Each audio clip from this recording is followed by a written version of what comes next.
KTRD.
KTRD.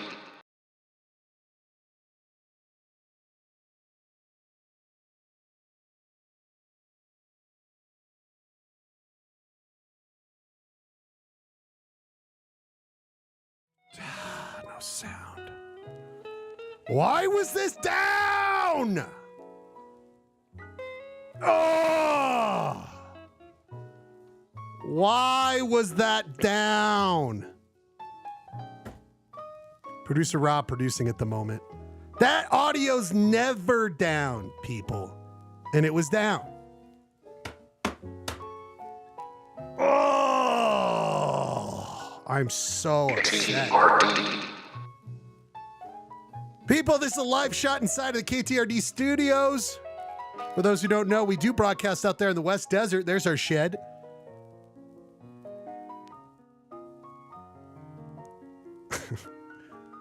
There we are. That's our broadcasting range, just out there in Hastings Dip. We don't have a huge broadcasting range, but gets the job done. You're watching. And the Utah Jazz win their first game here tonight. Breaking news.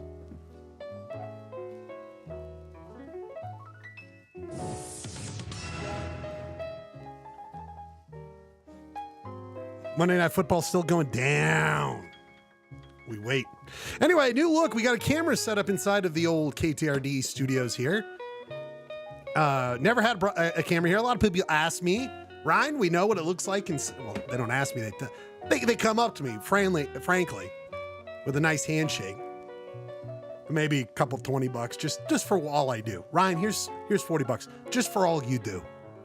And I say thank you. No one else in the show's doing that. But they say, Ryan, we know how the Schledio works, but we always wonder what's going on out there in the shed in the West Desert. What does that look like? Here you are. This is what it looks like, everybody. A little bit of a peek behind the curtain. This is equipment bought in the late 70s. There was a couple of investors at that time into KTRD. TV was only actually, for KTRD, was only since the late 50s. Before that, it was primarily just a radio station, KTRD. But there you go. Peek behind. Here's what it looks like inside of the shed. Because we are simulcast on KTRD, 299 megahertz and the UHF frequency. People, a lot going on here tonight. Lots of it. People, we are going to find a dramatic conclusion. Not a conclusion, but we are finally going to discuss Deliverance. Book Club here tonight. We're going to have a friend of the show, Nick Faulkner, join us later on here tonight. That'll be very exciting. Also here tonight, we've got a lot of fun stuff involving, might even check with old Dean Ronner, see what he's up to, do a traffic report here tonight.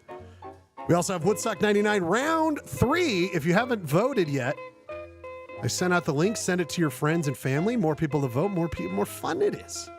But I also put the Google form link at the top of the YouTube chat as well as the Zoom link if you'd like to join and be a part of the show. Got a Wiki music game up here tonight. Maybe some sports talk. It's been a minute. A lot going on there. Going to discuss worldly things as well. We have to. Some of you ask, is there going to be a Ryan's Comic Corner? Not seeing it in the doc. Doesn't look like that's happening. But first, people, we must go to it. I am continuing to work on this long project. It's Ryan goes through his dad's stuff that's stuffing up his garage. I got to get rid of this stuff. And this week I have kind of a theme. You'll see where I'm going with it. This is a fun little item. It's a little broken. But at the same time, I don't know if it's broken or if it was like that. Little Lions figurine. Huh? Little Lions bobblehead. It looks like from maybe the 50s or the 60s, I mean. Lions night. As what I do, I look it up on eBay. Because I might keep some of this stuff. I might get rid of it. My dad collected this stuff. It meant something to him. I feel like I'd be wasteful if I didn't try to see. If I tried to get something for it. Oh, people! People!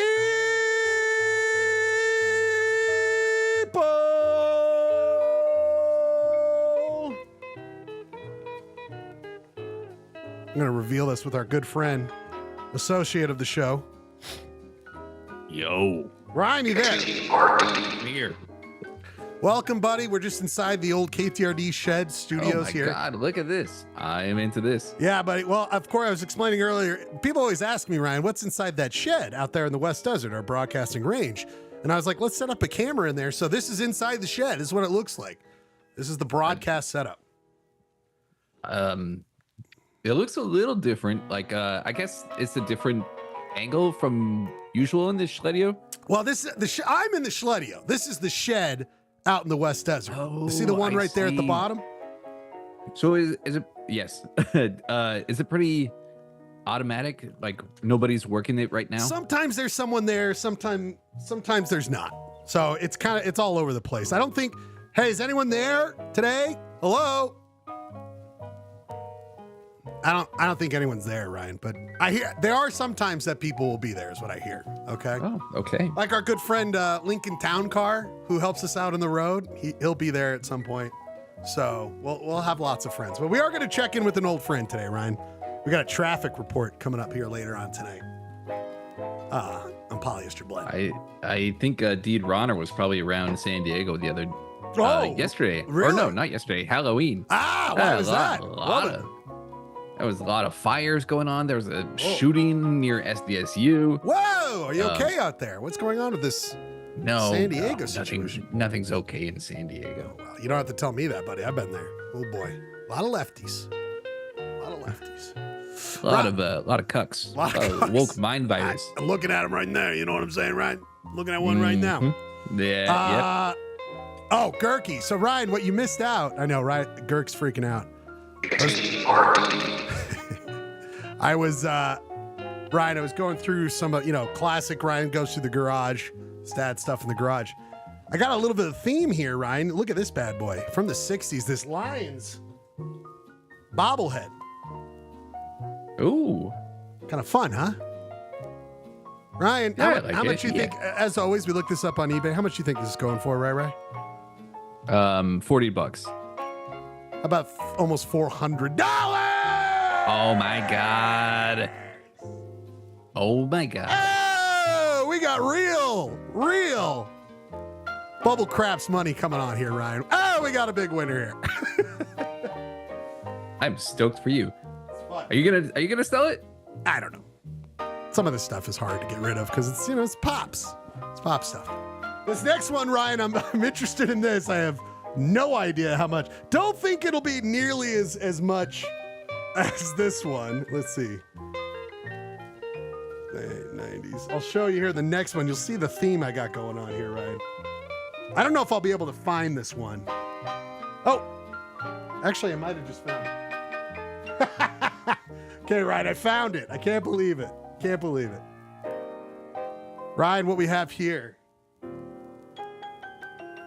A local Utah Grizzlies bobblehead from the fine Grisby. Grisby. He's the mascot of the Utah Grizzlies, the local hockey team. Ryan, the last one was about $400. It was from the 60s and it was a much popular team. How much do you think this Grisby's going for, this bobblehead? I'm going to say $10 for Grisby. You are you're getting so good at this. You're dead on. $10. Holy shit. Okay. $10. Yeah. $10. Woo! Got another one. But I will save it for when Clay Dog shows up. Brian, are you ready? Tonight's the big night. Ooh, I should probably go get my copy. Tonight is the big night. Nick Faulkner will be joining us at 9:30.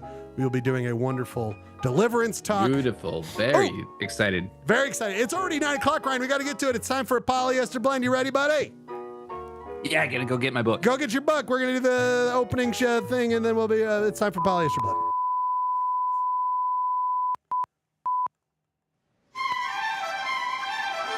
KTRD, home of the Polyester Blend Network, is now on the air. Welcome to another broadcast day.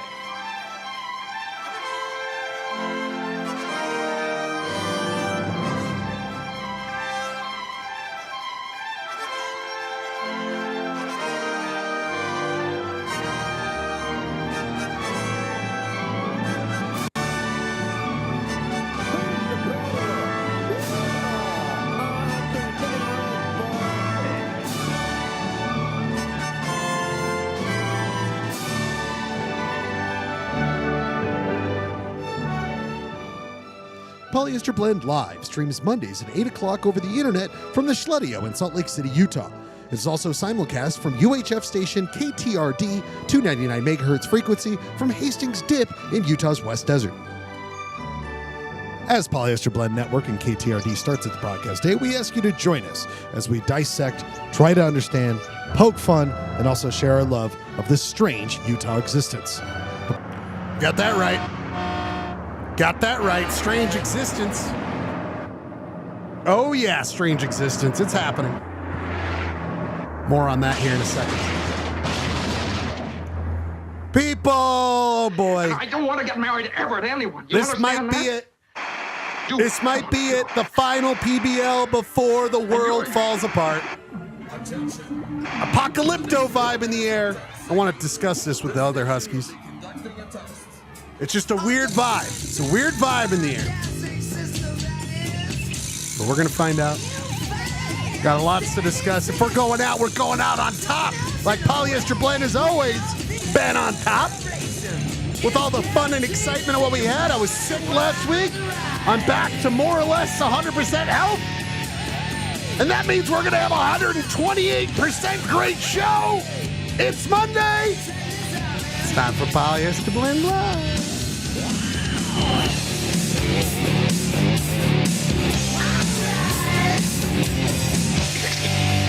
Sure.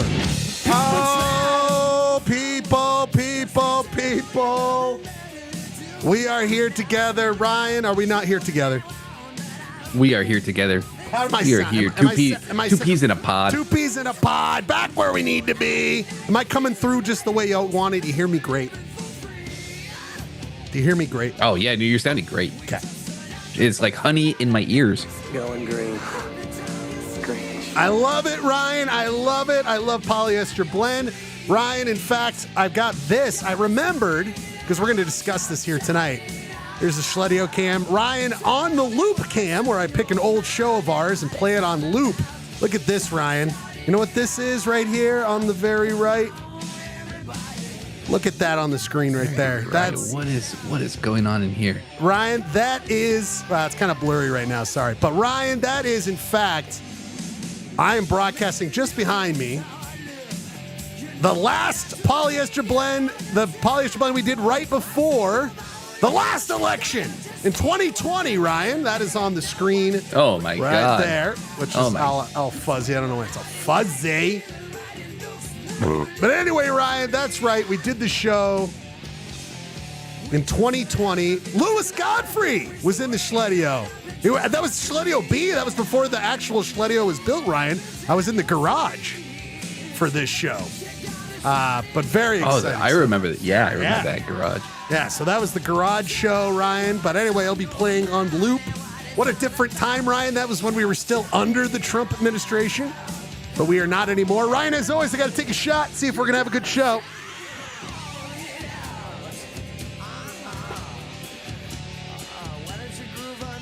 I haven't scored in like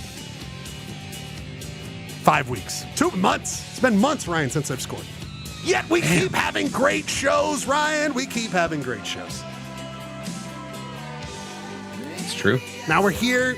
I don't know if I've seen you make that basket. I have. I swear to God I have, Ryan. Ryan, I need your opinion. Where are you at with these almonds? These spicy dill pickle almonds. No. That's a no. Ryan, where are you at with Give me these? the wasabi. What about the chili and chili and lime? lime? Sure. Yeah. Now, Ryan, I think I'm going to show you something that I like to snack on that you're going to be like, that's 100% disgusting. What are your thoughts, Ryan, on smoked oysters? No, buddy. No. Ryan, I mean, I don't know why that is more or less disgusting than little smokies, which I love. I know. But I know, Ryan. It's tough. I mean, just seafood, prepackaged seafood, or seafood that's made to last. I know. Not a fan. It's fucking good. Put a little cheese, a little Triscuit. Can't get enough. Ryan, you can see on my head. What am I wearing? Oh, just my first ever Utah Hockey Club hat. Oh, buddy. Love it. It's been sheer delight, Ryan. We haven't really talked about it too much. Sheer delight. We'll get into that later on tonight on a possible Sports Roundup. But Ryan, we're moving Sports Roundup to the end of the show, so you don't have to be a part of it because I always feel bad. Or do you don't mind? feel bad. I like hearing about sports. All right. Well, then we'll do. I'm not a sports hater. Okay. I just don't pay attention. That's good. I just don't care about it very much. I just tune out and hate it. Ryan, but that will be coming later on when our good friend Clayton Scrivener, the Podfather, joins us, which he will. He's flying in today. Said he's going to make it. We'll see when that happens.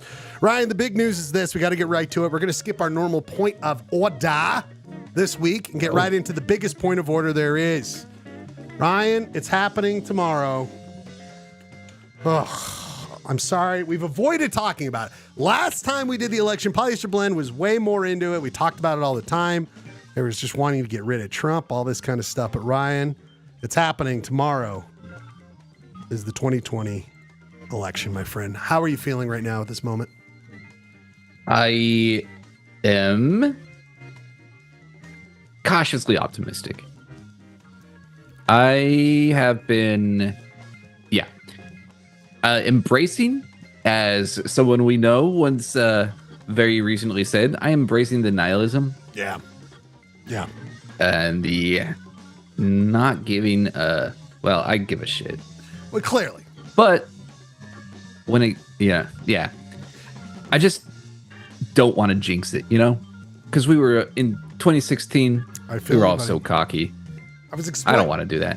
I was explaining this today. To a coworker, and I'm no joke. There was a piece of me that died in 2016 that has never come back. Yes. No, I was sorry. Yeah, I was group chatting with some people that I used to work with at the newspaper. We were talking about the Whistle Stop, the bar in which we watched the 2016 election. Great bar. And that was an awful night. Oh. It was like, just gradually you felt everybody's soul dying. Everybody was crying. And it kind of killed that bar for me. I mean, I still love the Whistle Stop, but it burnt. It burnt something in there. Ryan, first of all, speaking of ruining the night, someone just showed up who's going to ruin the night. Gurky, there with us. Oh, I'm ruining the night? I'm ruining the night? I needed a segue, and it was perfect. All right? I see. Gurky, Ryan. Well, Gurky, hello. Good to see you. Here's the thing. Well, it's good to be seen, I guess. It's good to be seen. You saw this. I mean, I know you're freaking out. You're probably wanted to chime in about this bad boy. Gurky, did you see the Lions thing I showed? I think I saw something in the chat that you were. Yeah, man. Let's talk. I think 6,000 is a fair price. I love 6,000. I was like, I saw 400, but then I got a better price. Look at this bad boy. Come on. That was probably made the last time they won the NFL championship. I think you're right. It's got. Oh, his head's a little loose. His head's total loose. Comes right off. Might only be worth $5,500. Go fuck yourself. All right. Gert. Well, then I'll find one of my own. Okay. Well, we'll talk. Here's the deal, Ryan. You talk about the last election, Ryan. I was hosting bingo at that time, and good and bad to have your microphone that night because you could just like be in total despair. But I remember ending the night playing out how I thought they were going to start, rounding us up and taking us away. And I was very doom and gloom in 2016. It was a depressing night. Yeah. Now, we felt a little better in 2020. I was with you when they finally called it for Biden. I believe we were in Death Valley. That was very... we were out in Death Valley. We lost Alex Trebek that weekend. Lost Alex Trebek, which was sad. Yeah. But we gained Mr. Joe Biden. You bring a good point. I have really been avoiding thinking about tomorrow. Like, really trying to not think about it. And now that it's here, it's like, fuck. Like, I don't know, like having to have a colonoscopy. But also the colonoscopy could kill you and everyone you care about. You know what I mean, Ryan? I just didn't want to think about it. Yeah. And I remember feeling very celebratory out in Death Valley when Joe Biden was called. Yeah. But it was a different kind of celebratory. Like I remember the Obama celebration. That was like wholehearted. Could you imagine? Just people loving each other on the streets. Will I ever have that feeling again, Ryan? You know what I mean? That feeling. I don't know if we'll ever have that being feeling. in Brooklyn, that was like, I was at a bar and the guy was like, free shots for everybody. Wow. Yeah, when in 2020, when Biden was elected, it was just like kind of this different, just a relief. Yeah. And it feels shitty to just like have to do that again. Like this great exhale of okay, we didn't fuck ourselves for another 4 years. I know. Like at least it was like, okay, we fixed the problem, we fixed the issue. You and I, Ryan, were here at the Longstreet Hotel and Casino in Death Valley. Do not remember that water feature at all. We were still masking. Yep, we were still absolutely. We were riding around in the car with the windows open and the masks on. Yep. We were in the Charger, baby. We were driving. Oh yeah, there was that big bovine there. Ryan, is it mail voting? By the way, first of all, we must welcome into the show the YouTube chat master, Jeremy Matthews. How are you, buddy? I'm doing all right. Ready to kick some fascist ass. Let's do it. Jeremy, did you already vote? Already voted? I already voted. I got my confirmation. Hell yeah. In the you can sign up for the text, and I got it. So my vote was counted. Sound engineer Janine, she's counted. She's accounted for. She forgot to check that she was counted, but I dropped off the ballot at the same time. So unless there was some one of those mail bombers and it charred hers, but mine was somehow protected. I think. We're gonna hope. We're gonna hope they've improved it. Yeah. But who knows? We must watch these votes. We must watch them. There's all these nefarious people out here. I mean, my God. Ryan, California, can you vote by mail or do you got to go in person? Oh, vote by mail. Everybody gets a mail ballot. And it's the best. It's the fucking best. I was with people over the weekends, a lot of whom are from Washington, and they say there are very few actual polling places up there anymore. Like you get ballot boxes now, and then you have the mail-in. Speaking of, this guy who just joined the chat, he only votes in person, fully loaded. He's gonna be armed. He's gonna be asking to watch his vote be tallied. He is our libertarian friend, Nick Faulkner. Nick, how are you, bud? What's up? How are you, buddy? Are you excited for voting? I mean, how excited are you for this? I'm not excited to kill anybody, but if I got to do it, then, Gotta do what you gotta do. Are you as I came on early actually to tell you don't be afraid of getting a colonoscopy. It isn't really that bad at all. Listen, it was a horrible metaphor. Like, just do it.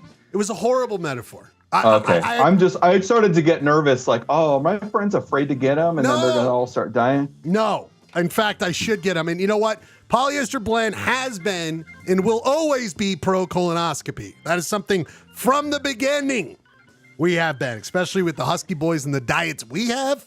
I mean, did you see what I'm eating, Nick? I'm eating these smoked oysters. I mean, are you having these things? I mean, that might be a colonoscopy and or half of one already that you've already had. Listen, in a way. Or your prep at least. It's flushing everything out. Yeah, I think they're kind of fun. I'm excited to get another one in a few years. Well, speaking of colonoscopies, oh boy, you'll love this. And you get to lube up, right? Yeah, I was going to say, speaking of colonoscopies, we are doing Deliverance. That's a good segue. We're doing Deliverance here tonight, Nick. Nick, you read the book, True or False? Yeah. Beautiful. Although it's kind of like one of those things where it's like I did read it long ago, and can I still say that I've read it because it's been so long. That's okay. Since I finished it, like a month or so. Listen, Nick. I think I can still claim that I've read the book, even though I'm a very different person now. The presidential polls have been not all over the place since I finished the book. I'm a different person, but I think my interpretations still hold.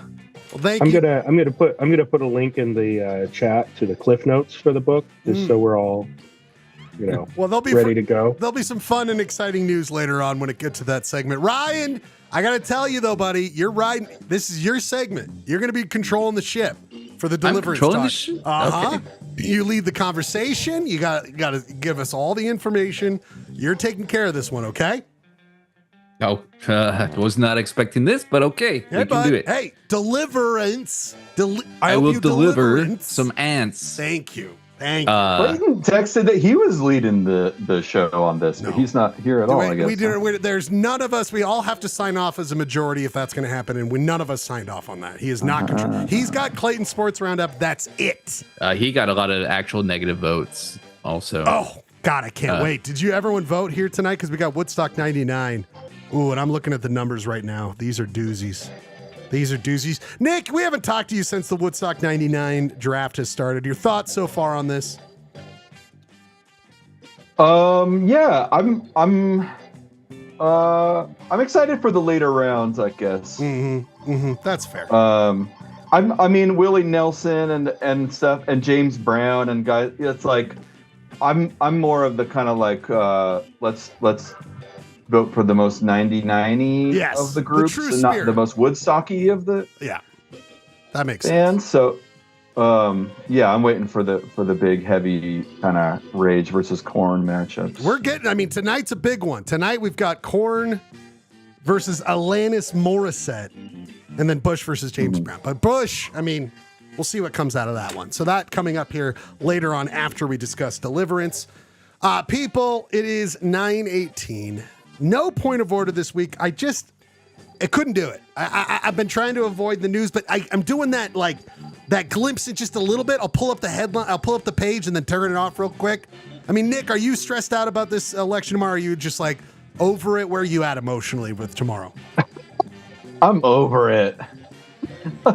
No, I'm definitely stressed with talking about it. It's yeah. The shitty thing too is that it's not even just tomorrow, it's gonna be all week. Girk, where are we at with this? Is it gonna be a week or are we gonna find out tomorrow? Come on, Girk, tell me. Oh, Girk's dead. He killed himself. He's so depressed about this whole thing. And that's what we're doing. We're losing people over the depression, Jeremy. Why is it every time I step away, you come to me? Because I'm keeping you on point. Girk, are we getting an election result tomorrow? Or you think it's going to be a week or two? I think it's going to be at least several days. Fuck! God but, damn it. It's okay, man.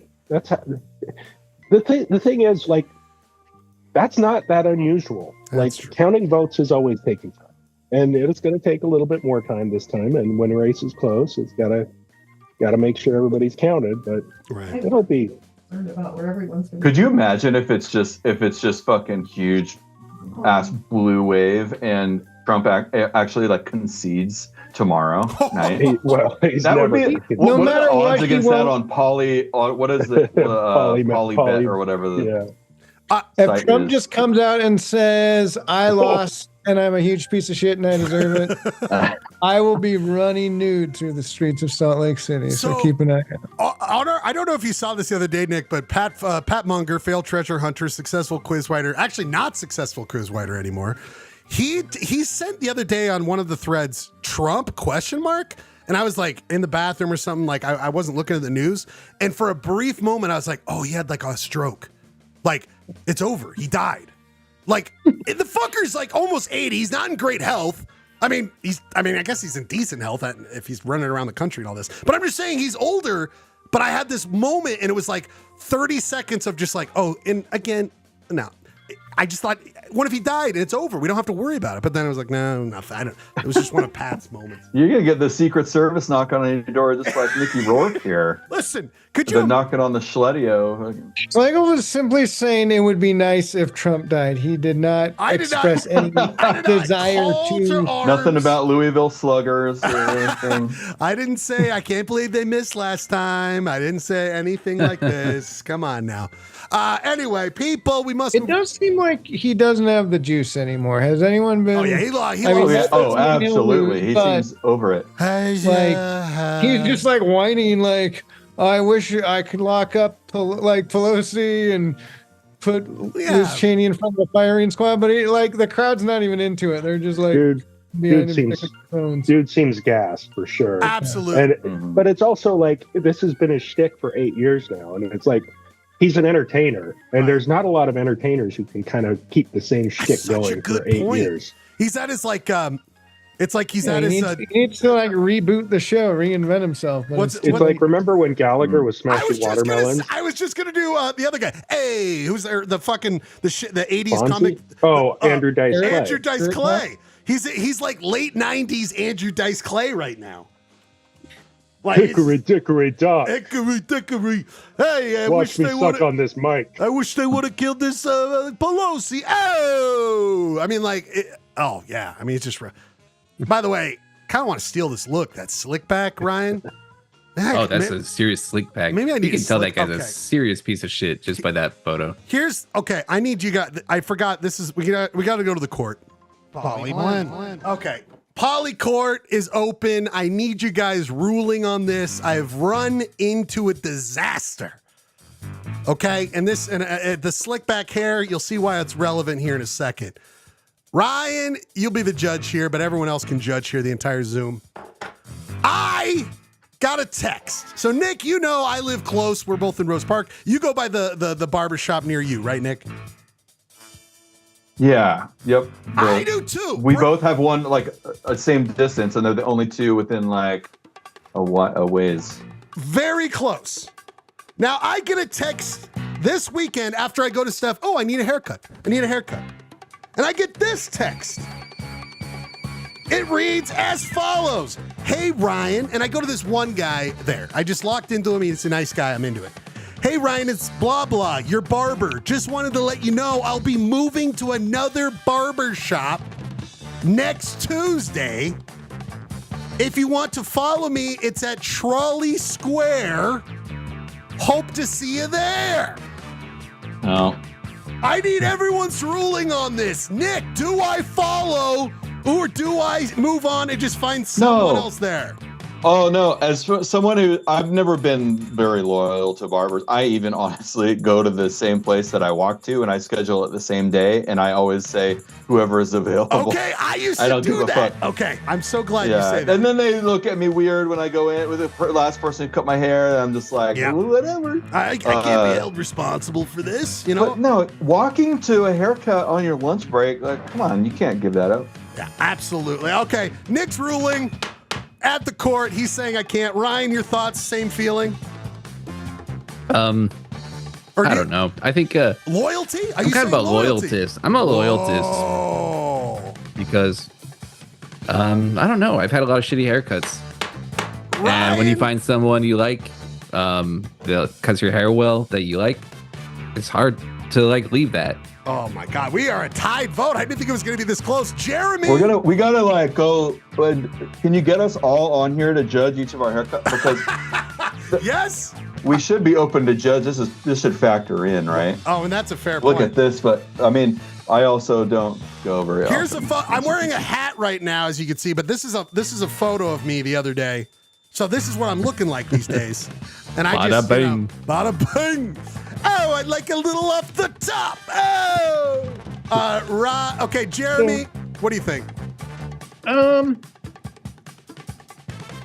I guess, it really depends, like, kind of with what Bradford said. If it's sometimes you get someone who's like, oh, this person's really good at trimming my beard. Okay. So I understand the loyalty angle, but I was gonna ask, you go places? Is this a faux pas just professionally for him to be trying to steal? Like, is there an etiquette there? That's a thing. I don't know. That's a great question. I also need to submit some more evidence that might help. You brought up a good point, which I didn't say yet. He does a good job, but it's nothing special. But and he's nice, and I like him. And he does a good job, but it's nothing special. You know what I mean? So it's not like I've got like some like, he's the only one. You know what I mean, Jeremy? And by the way, Nick brought up a good point. Jeremy, what do we do with your hair? Are we just clipping that a little bit every once in a while, or are you actually going somewhere? I'd say the beard trim is the more like skill part of my haircut. Gotcha. Schlegel, I'm glad that you finally. What Janine thinks. Janine, where would you fall on this one? Yeah, good. I would never give up my hairstylist. Oh! We call it therapy because it's therapy. And I love her. And I followed her to 2 places. And now she's so far I can't even ride my bike. Oh, that's fucked up. I mean, Janine, I should say that I love this therapy thing. But I actually am stressed the whole time because I'm like, what am I going to talk about? What am I going to talk about? What am I going to say? What am I going to say? We're not. You feel like you have to come up with material. You guys know me. I'm always thinking of like, oh shit, what am I going to say next? But like, I'm stressed out the whole fucking time. Schlegel shows up to his haircut like it's a poly blend. He's like, so Woodstock 99 draft. Who you got? Hey, Michael, let's take a look at the total piece of shit Hall of Fame. That's right. Cox is turtling this week. No, these are the things. These are the things. You're gonna do that anyway with anybody, though, right? That's I would expect. That's fair. And he has like the segments are lined up with the different. It's shampoo time.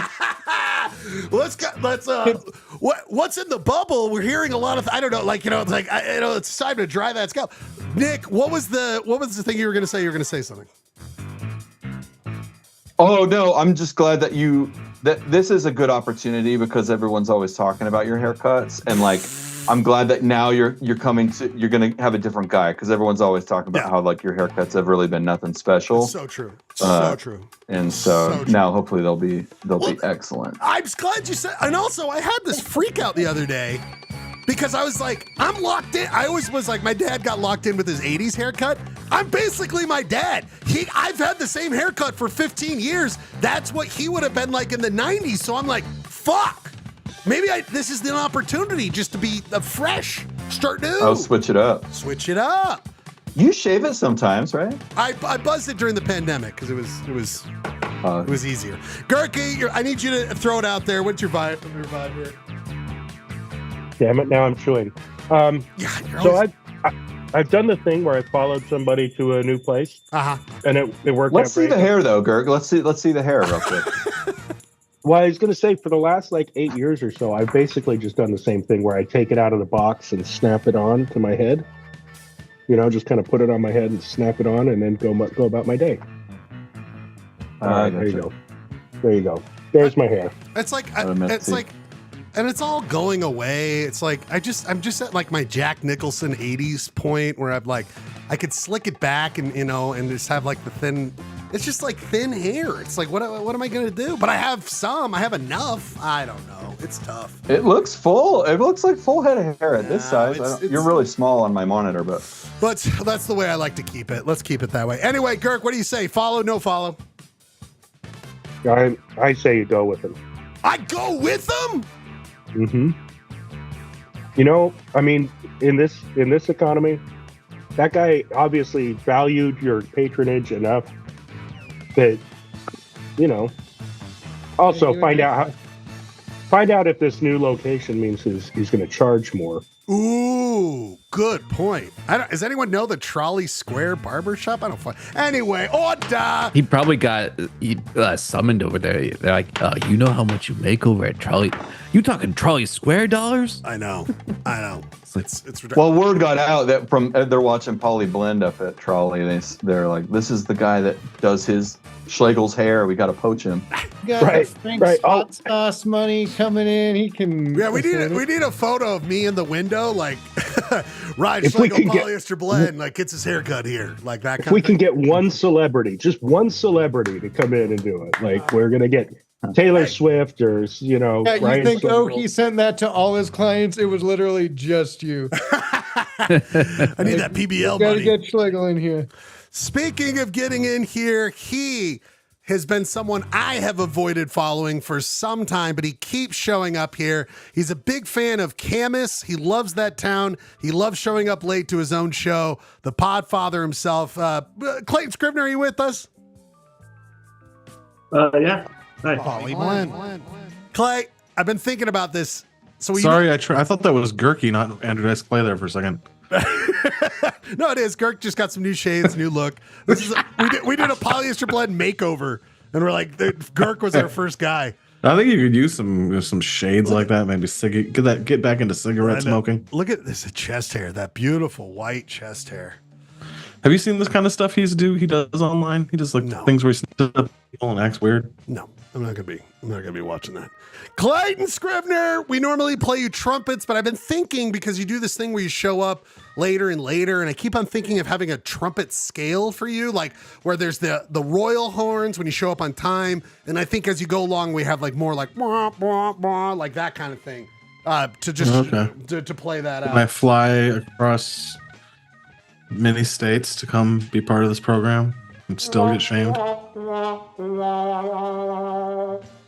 Clay, so good to see you. We love you so much. Clay, haircut. If you got a haircut, your person that you get your haircut from leaves where they're at, would you follow them? Hell no. I get my haircut by Perry. Oh yeah, He's that's lucky. Right. Oh, I forgot. You've got. He's lucky I've stuck around for 20 fucking years. By the way, this is one of the best. David Sedaris haircuts David Sedaris' hair. I need to line that up because I know Sedaris is cutting it down. Clay, for people who don't know, who is this guy? This guy's a legend. This guy is downtown Perry? royalty. Yeah. Yeah, Perry Knuth. Perry Knuth. Talk to me, dog. Perry Knuth. How did you know to go here? Like UTH. I worked at City Hall and I just walked into his barbershop one day, and he's a wild man, dude. He talks faster and more consistent than any other human being I've ever met in my entire life. It's right here. He'll right? download you at any time, any subject. That's you, anyway. right, Clay? That's you waiting for your haircut right there? Beautiful. That's me. Schlub boy, check the texts. See if it's my time. There's me. There's David Doesn't that look Sedaris. like John Slattery? John from Mad Like the Men? guy from Mad No, I thought. Yeah. Oh yeah. There's Clay. There's Clay on the phone. Now, do you get a modern, classic, vintage cut? What do you get? Which one do you get there, Clay? I get a freehand clipper fade. Freehand clipper fade. Yeah. 1 month off the top. 1 month off the top? What is this lingo situation you got going on here? You ask me what I get. Those are the instructions I give. So does he keep up on? He's like, Clay, how's Polyester Blend? Hey, Sports Roundup, what's going on? No, he doesn't know. He doesn't know anything about me. I only know everything about him. Clay, does he have a TV at all? Could you just like, hey, can I put them on my favorite YouTube show? Yeah, he usually has Court TV on or Fox News. Mostly Court TV. Clay. He likes to talk about his marriage. 30 years now. Is he like, take my wife, or is he like, I love my wife. Where is he at? Well, it's been a journey. But whenever he really talks about stuff like politics, all you have to do is change the subject of the Green Bay Packers. That's my ripcord. And I'm like, all right. He starts talking about trans and stuff. I'm like, Green Bay Packers. Also, Clay, there's nothing better than barber shop, right? Just like Barber shop. Boom. That's it. Oh yeah, I will say it is the best decorated barbershop in the city. I mean, it's fucking cool. It's got 7 vintage barbershop chairs dating back to the teens, 20s, 30s. It's got great wall art. Wait, how many barbers are in this place? Yeah, good question. Just him. His brother used to cut hair there, but then he kicked his brother out.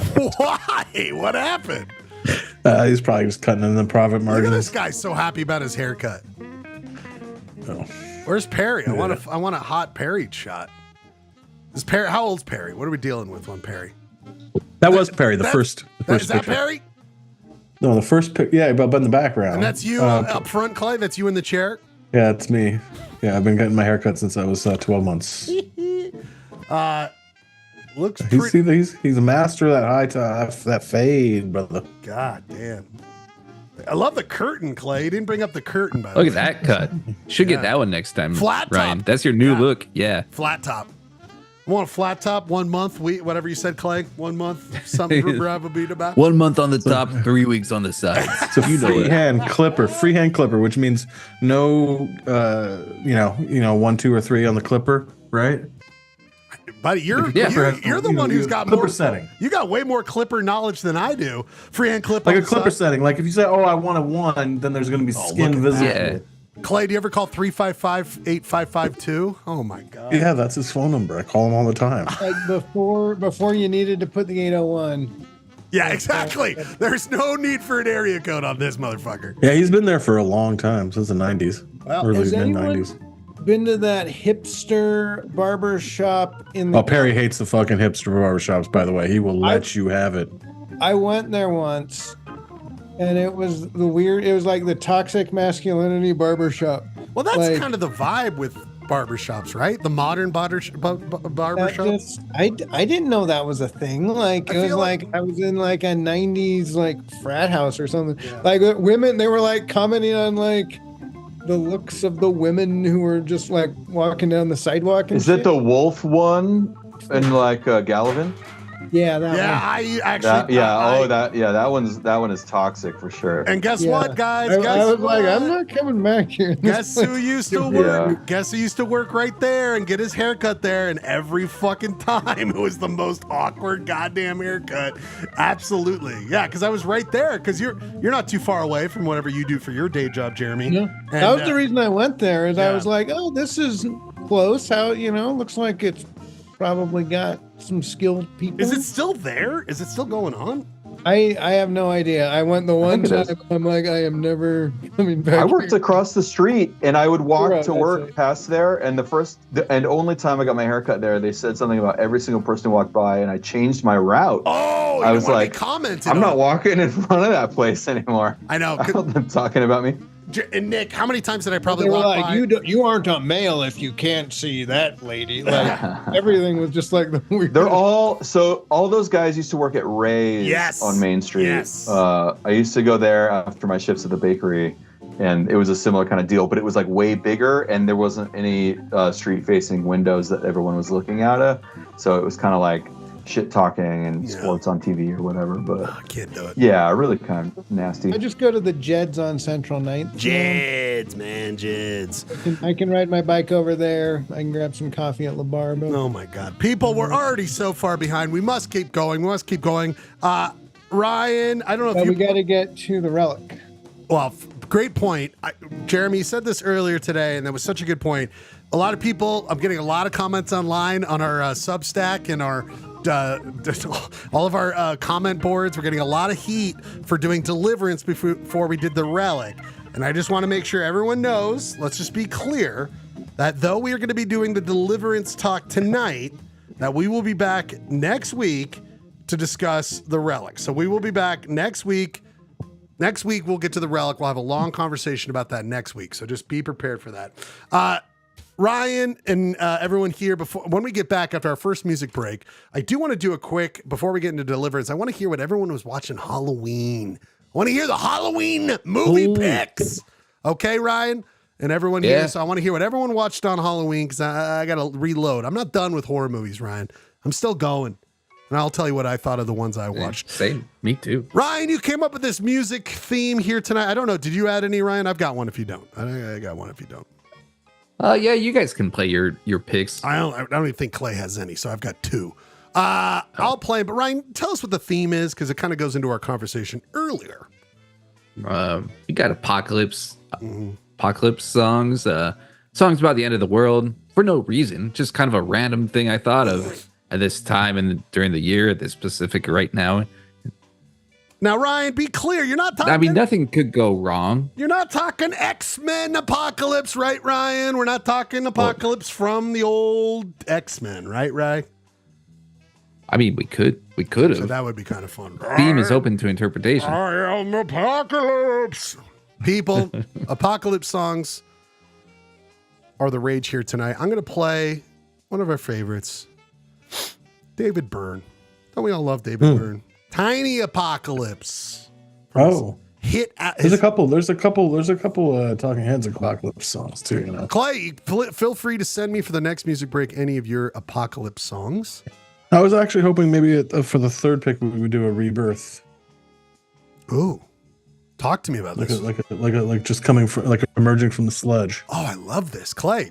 Dial it in. Tell me what it is. I mean, I'd have to find the song, but yeah. Okay, we're gonna play 3 minutes. I'm coming out. Just kidding. Hi. Clay's back, baby. We could also do banjo music. Just saying. Ooh. Ding, ding, ding. We should play that song. Don't worry, people. We got that covered. Coming up. I got all my deliverance jokes got no laughs tonight on the text threads. It's not that rare for you to get. Dude, it was fucking sick, bro. Clay. At least give me a laughing, like a kind of laughing on the inside emoji. Clay, breaking news. I was sick last week, so we didn't do the show, but I promised something, and I'm like 75% the way there. Breaking news, Clay. It has been created. Polyester Blend Instagram has been created. Holy shit. Oh, damn. So people, I'm going to figure out how to broadcast there goes the neighborhood. We are going to be able to promote the show. You know how many clips and stories and threads and reels you can do, dude? My friend, that is why I've created it. So it has started. Follow us on Instagram. It has begun. I'm gonna get fired off this shit. What do you think? I'm gonna get fired off this shit. I mean, I'm just calling it at Polyester Blend. I don't have to be like at Clayton Scrivener or whatever. You know what I mean? I could just, unless you want to. You could do it like at What's Wrong, Clayton? You shit your pants. I think we should. What's the matter, Clayton?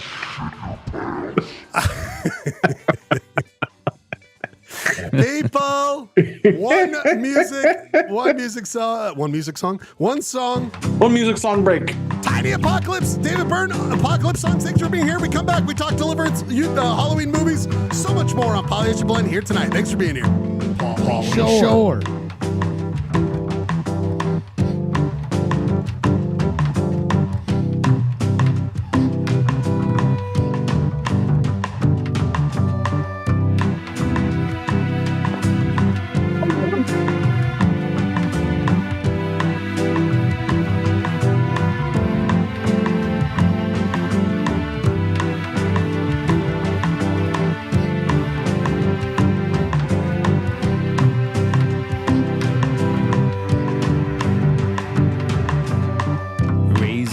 Shake them lazy bones. Read the t-shirt but still don't understand. Coming home with a little apocalypse. It comes now. Do you have time for this? A 3-tone carpet and a Jackie Chan spear. Looking at a hairdo and a belly full of beer. Well, I ain't no poet, ain't got no rhyme, but I got me a car and I know how to drive. In the event of pressure loss, all our lines are busy now. I will be laughing out loud anyhow. Every day a little apocalypse. Lay down next to this, looking at the body. Well, I don't even know so strong. It's blowing us all around, wind so strong. Nobody settle down. Every day another apocalypse. Had a TV, but I don't know how deep it is. Please read the print advisory. Would you like to go ahead? Dancing wherever she goes, tippy toes.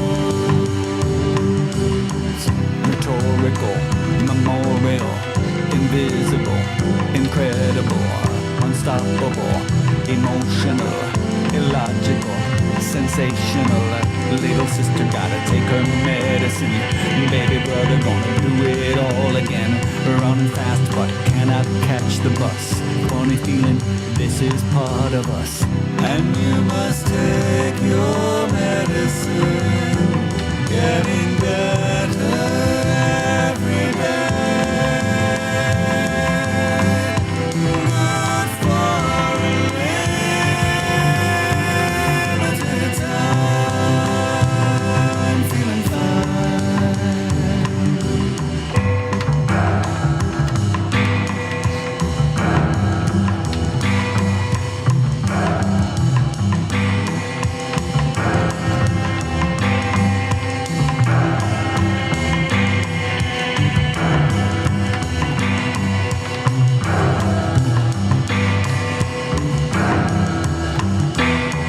We will return your things to you when it's time for you to leave.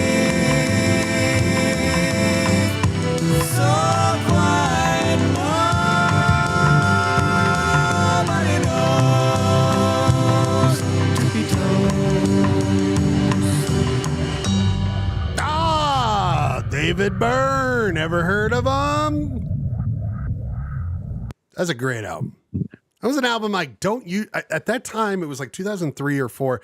I wasn't just like buying like lead singers from bands you liked solo records. Like that wasn't just something I would do. And for some reason, I took a gamble. And it was a great. He's pretty good, you know. He's pretty good. Turns out that guy He's pretty good. had good instincts. Clay, I don't know if you saw you were on a plane, you were getting settled, but we have a new camera inside the KTRD shed, the shed out there in the West Desert. You know that out there in the West Desert, the KTRD shed. This guy. I like the idea that we actually bought an old Russian missile silo, you know, in the proving grounds. Repurposed it as KRTD studios. Could be, my friend. That's what it kind of looks like. It looks like it kind of looks like. We got a long history there, a lot of history there. That's what's inside. And by Russian, I mean Cold War. People.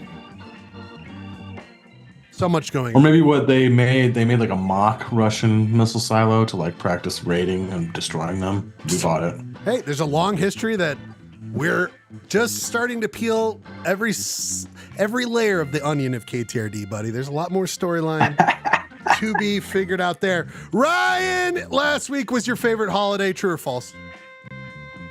Very true. Halloween happened. I hope everyone had a great Halloween. We didn't do our Halloween show, sadly. That's a staple. We've actually done, this will be the first year we missed it. I was very sick. Sorry, everybody.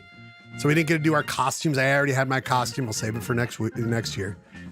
But Ryan, I hope everyone had a great Halloween. Ryan, did you go with something this year? Do you have a costume? Well, not really. 2 years ago, I was one of the My Chemical Romance dudes from the Black Parade. Something that I've always wanted to do, and the further it got from that album, I thought the funnier. Yeah, it would be. I think you showed up. on the show. Before Ryan, think of the movies, and I want to hear what you did. But before I get there, Clay, earlier on in the show, I was doing, of course, I go through my garage and look through my dad's stuff. And Clay, I found something. You'll see a theme here. I don't know if you saw this already, Clay, but I want to show it to you because I saved one for you, buddy. And I'm glad Nick's here because it'll be something that I think Nick will enjoy too. So here it is. Let me show it to you. I've been doing, there was a theme. Gerke loves this. This is from the 60s. This is a wonderful Lions bobblehead from the 60s. Nice. A little bit of Grisby. Grisby. Nice. Clay, this one I like to think both of them have like delirium's tromes because they're both like raging alcoholics. Clay, we looked up $400 for the Lions one. $400 to the Lions one. Damn, I'd be gentle on that neck, buddy. Going to be. This one I think is not going to be that much because in fact, it doesn't look that much like it. It looks like it was the same era as that Grisby. But Clay, for your old friend. Oh boy. It looks like an early 2000s Malone bobblehead. I'm gonna say that's a 2001. Just why would you say that? Does it say 2001 on there? It says it right there, my man. Well, it shows you I know my shit. That's what it shows you. I didn't see the date. I just people. Clay, what do you think this bobblehead's going for on eBay? $7.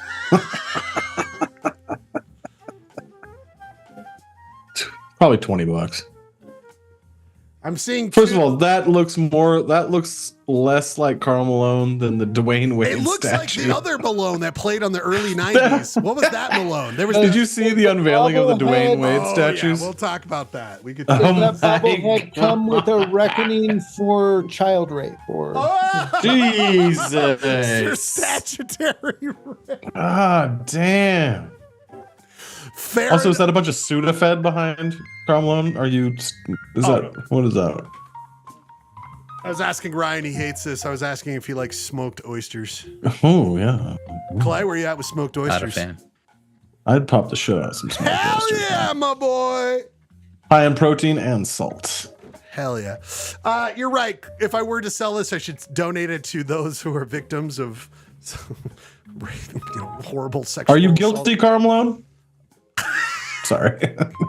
Sorry. Doesn't bobble no. It does not bobble no. $18 on eBay right now. I like now. how he's doing like kind of sassy right now. $18. Okay. There you go. That does not look like Karl Malone. It does not look like Karl Malone. Ryan, back to what we were talking about, Halloween. I wanted to talk quickly about Halloween movies. Did you watch any good ones? Your recommendations? I had a couple that I watched. I wanted to go over here what everybody else had to watch. Ryan, you started off. Yeah, so I watched the Strangers, the 2007 version, which is that's like one of our favorites. We watch it a lot. It's like lean the and John mean. Cusack one. Is this it, Ryan? Or No. the Hindi film? It's definitely not the Hindi one. Let's see. Strangers. Is it that one? No, it's not. Maybe it's 2008. Yeah. Yeah, that Is one. it based off of the Dean Koontz book? Scary. It says it's based off a true story, and I think I later read an interview with the director. He's like, "Yeah, someone doorbell ditched me," and that's what it's based on. Scary. So you're a big fan, Liv Tyler. Wow. Yeah, it's very it's very brisk, like very mean too. This director does a lot of like kind of nihilistic horror movies, and yeah, I dig it. There's the movie of the night. I love it. So Yeah, recommend. I mean it's still yes, yeah, a lot of scares, a lot of terror, I guess, dread filled kind of movie. I love it. I will go next and say this, Ryan. The first one was a meh. The next one I loved off of talking to you about this. But recently we got a deal for Paramount Plus for a year for like nothing. So we got Paramount Plus. And what do they have, Ryan? That's right. The prequel to Rosemary's Baby. Apartment 7A. Have you heard of this movie? I have. I like the actress in that. Like the curly, she usually has curly blonde hair. Love the actress. She's great. The set design was phenomenal. Love the set design. Meh. Set design. Lead actress. Rest of it. Did this come out this year? Yeah, or it just came out this year. Direct to Paramount Plus. Direct to Paramount Plus. Try to get everyone to subscribe to it. I won't ruin the ending, but it's one of those like, oh yeah, oh it's that person, like that kind of thing. Because Rosemary's Baby, I watched recently, not because of this, just randomly because it's a great movie, and you watch this and you're like, oh yeah, that's okay. Oh yeah, that's in the first one. Mm-hmm. Does it feel like there's a lot of like forced connections trying to like bridge the two? I wouldn't say forced, but like, oh, okay, that's a good idea for why you would like. The premise is a good idea. It's a good idea. But it's just like, all right, I don't know. We didn't really need that. But again, set design, lead actress. The next one I watched though, Ryan, because I avoided this new Evil Dead business. I'm not watching these, but I watched this Evil Dead Rise. Dude, Evil Dead series is there's no misses. I'm No misses. I'm gonna watch the one from the redo of regular Evil Dead. This movie fucking cooked. I loved this movie. Just like knows what it is. I'm gonna give you references to all sorts of fun other things, and if you like Evil Dead, you're gonna get enough references to keep you happy. But there's a moment, like at the end, I was like, "What did I just watch? Like they made that? That's a movie I watched? Like, loved it, loved it." Nick, have you seen? I'm so glad. Yeah, I loved it. Nick, have you seen Evil Dead Rise? No. No, I feel like you brought that up, or I've heard something about it recently. No, I probably brought it up. I liked it. Nick, did you watch any Halloween movies? Yeah, I've got my list here, man. It's a lot. Just give me the. Do you want me to read them all? Just give me the top two, or the best one and the worst one. Oh man, the worst one I think was probably The Seventh Victim. Unfortunately, 1943. It's about this girl looking for her sister who went off with a group of Satanists in New York, and it was not great. So would you say, Nick, that you're the 8th victim because you fell victim to watching a shitty movie? Oh, for sure. They kind of make that joke in the movie, but oh man, I have two top. This has Tim Conway in it. Conway. Tim Conway. I think. Oh, his brother. Oh, Tom Conway. Tom Conway. Damn it, Tom. Damn it, Tom. All right, my favorites. Yeah, well, give your top two. Bride of Frankenstein. I had never seen, and it was amazing. Oh, that's a great one. Really? So yeah, so good, dude. Like, I wasn't prepared. The Bride doesn't get much screen time in it, which you've maybe heard, but I did not. It's probably good to know that going in, because otherwise you're like, when is this happening? The iconic character that everyone knows, but it doesn't happen in the movie. I want to watch it. I was thinking about this because Peacock, like we've got all the streamers over here, Nick. It's disgusting. We got the Peacock. Yeah, you can stream it. But no, it's on Peacock. But why I say this is because Peacock's like, we might not have the new ones, but we got the old ones. And so they're like, watch Bride of Frank, and which is kind of cool. I like that. But it made me think. Oh, it's so good. But it made me think, Nick. I was like, so they're like, let's do Frankenstein, the classic book, and now it's huge. We love this. People love it. And then it's like, what do we do for a sequel? Oh, he's probably like his wife. Like that's where to go next with the story. Is like he's gotta fuck. He's gotta fuck. So like we gotta. It's like not even part of the story. Like so much of it is just watching the Frankenstein monster walking around, getting drunk and smoking and shit. Hell like yeah. It's crazy. He learns how to talk. It's so good. She's in the last like 30 seconds of the movie, so don't get your hopes up. Spoiler. But it's like it's super gay. It's like it's very good, man. Okay, Bride of Frankenstein, love it. There's a whole just having fun with like special effects shit for the first 15 isn't there a scene with like a little guy in a jar? Yeah. Or like that? Oh yeah. That's like the opening scene I was talking about. And then I loved Ghost Watch. I watched that not knowing much going into it, and it's pretty great. It was banned. They played it. It's kind of a War of the Worlds kind of trick. You brought this up. They played it Halloween night, 1992 on the BBC without telling anybody anything, and there was like a panic, and it was banned from the BBC for like 10 years. Dude, that's a movie. I didn't think it was going to be scary at all. I was like, this seems pretty fun, and I I watched it by myself. Like Michelle was around doing laundry or whatever, and I was like, I'm scared. What the fuck? It's actually kind of scary. It's like, it's the realism, you know. It's kind of like proto Blair Witch style. Anyway, I rented it on Pat's. I used Pat's Prime, and I rented it on there. So I Venmoed him for it and said he should watch it. And so he had some people over and he put it on, and he and Jesse Ellis were watching it, and they said that Jesse Ellis didn't know what it was and started getting freaked out and like asking a bunch of questions about it. And Pat knew what it was and was like, "This is fake, dude. It's not a big deal." You know what's the scariest thing about that is the idea that you had his Prime account. Like, what's going on there? What's the situation here? Yeah, I use his Prime. Just sharing. Everyone should share the streamers. It's like kind of a no-brainer. Well, hey, if they let you, you know. No brainer. That's Bride of Frankenstein. No brain, no pain. Yeah, absolutely. Well, that's fascinating. Ryan, have you seen Ghost Watch? Yeah, I love showing people Ghost Watch, and like kids legitimately got like PTSD. From like, yeah, that's. You know, it's not. It's pretty scary. You know, it's not very good. The name Ghost Watch, like. Oh yeah, the whole branding of it. Like, look at the cover. I mean, it's a fake BBC like ghost hunting show. I was gonna say, is Donald Trump in it? That guy on the right. Yeah, he looks Trumpy for I'm sure. telling you, these ghosts are real. We're afraid of these ghosts. We do not like these ghosts. That's freaky stuff. Okay, Jeremy, did you sorry, Clay, were you clearing your throat?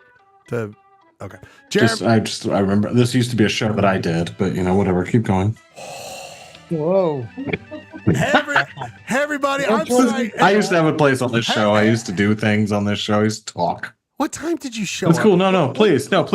Jeremy, name off the 17,000 Halloween movies you know. What time did you show up tonight? Rank them, please. Will you put them in chronological and alphabetical order and level of your favorites?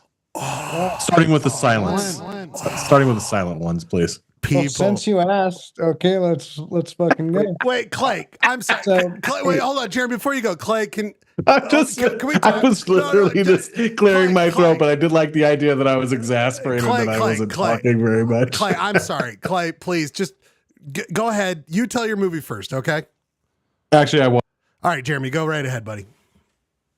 Oh, he's thorny. He's getting thorny, everybody. So I thought it was just like what we watched Halloween night. Is it that, or is it like? No. I mean, yes, I'm trying to be like, you know, pick the movie. So Halloween night, I watched "Don't Torture a Duckling." Oh yeah, you mentioned that. By Lucio Fulci. It's a giallo film, and I've been kind of watching the Criterion as a giallo collection right now, so I've been watching some films of that, like Dario Argento's Deep Red, which was the first film he did with Goblin scoring before. Dude, the Goblin shit, man, that can't get enough of that. So. This film is pretty creepy, and you got some like seductive woman with like 13-year-olds, and you gotta, it's pretty good. So I'd check that out. Theatrically, I would say The Substance is the most awesome horror film that's come out this year, so go see that. Is that a new one? Oh, yeah. I saw the trailer for that. Substance. The other film I watched Halloween night besides Don't Torture a Duckling was The Fly. Oh, hell yeah. We had a driveway screening of The Spiritualist, also known as The Amazing Mr. X, and that's really good. It was a big hit. Everyone who came out to the driveway movie night loved it. So, did you? Hey, Jeremy, did you watch the original Fly or the Jeff Goldblum one? The Jeff Goldblum, the David. Look at Gerke, a little cinephile over here. Did you watch the original? I'm jotting this down. I'm taking notes. I just wanted to know. You wouldn't want to have a inaccurate log of who watched what. Ryan, I just found the first tattoo I want, by the way. Oh yeah, that's a good one. Yeah, Vincent An Price entire getting back eaten piece. by a bug. But I just put Clay's head and then me on like. That's amazing. Gurky, what did you watch that night? Well, so I'll preface this just a little bit by saying this is not a genre that I have watched a lot of. It's my least favorite genre. I'm sorry, Ryan. So I watched some. I got up on some that I hadn't seen that I should have seen. Clear, like Texas Chainsaw Massacre. Oh yeah, that's right. You were bitching about it. I wasn't bitching about it. Yeah, you were like, not that scary, and it was like, okay, all right. This guy. Well, no, I had avoided it because I don't like slasher movies. I don't really like the Friday the 13th. I don't like that stuff. What? They're not believable. I don't understand. Why don't you like them? I don't understand. Well, it's not. This was actually I like this. It's a little more psychological, less slasher. It was good. Right. And then I watched the original Frankenstein, the original Dracula. I will say I'm not a fan of the Friday the 13th films, but Texas Chainsaw Massacre is pretty awesome. Oh yeah, partly because it just descends into like it gets weirder and weirder. Like at first you just think it's like a slasher thing. You're like, what the hell is going on in this? Yeah. You guys are dead wrong. The Friday the 13th rule. But the thing that rules the most is the opening to Friday the 13th 3. This fucking song, Ryan. This is when I die, Ryan. Can you play this at my funeral, please? Yep. Can we have your head like that too? Yes. That's the table. This shit.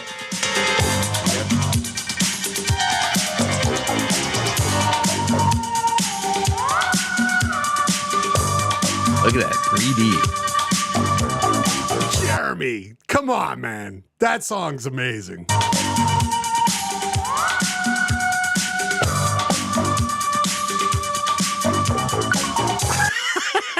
That might be our new theme song. And one more before we move on. Yes. And hear whatever garbage Clayton watched. He's not even here anymore. He's left his own show. Oh, he's back finally. I watched Late Night with the Devil, which I thought was a brilliant idea for a show. Okay. For a horror movie. So glad you brought this up. I saw that in the theater like last year. Okay. What are your thoughts, Gurky? What are your thoughts? I loved the idea of it. I loved the look of the trailer, but I thought the execution was a little bit meh. So glad you said this. Like one of these the great trailer versus bad movie ratio. Yeah. Like we got done with the movie and Steph and I looked at each other like, that wasn't good.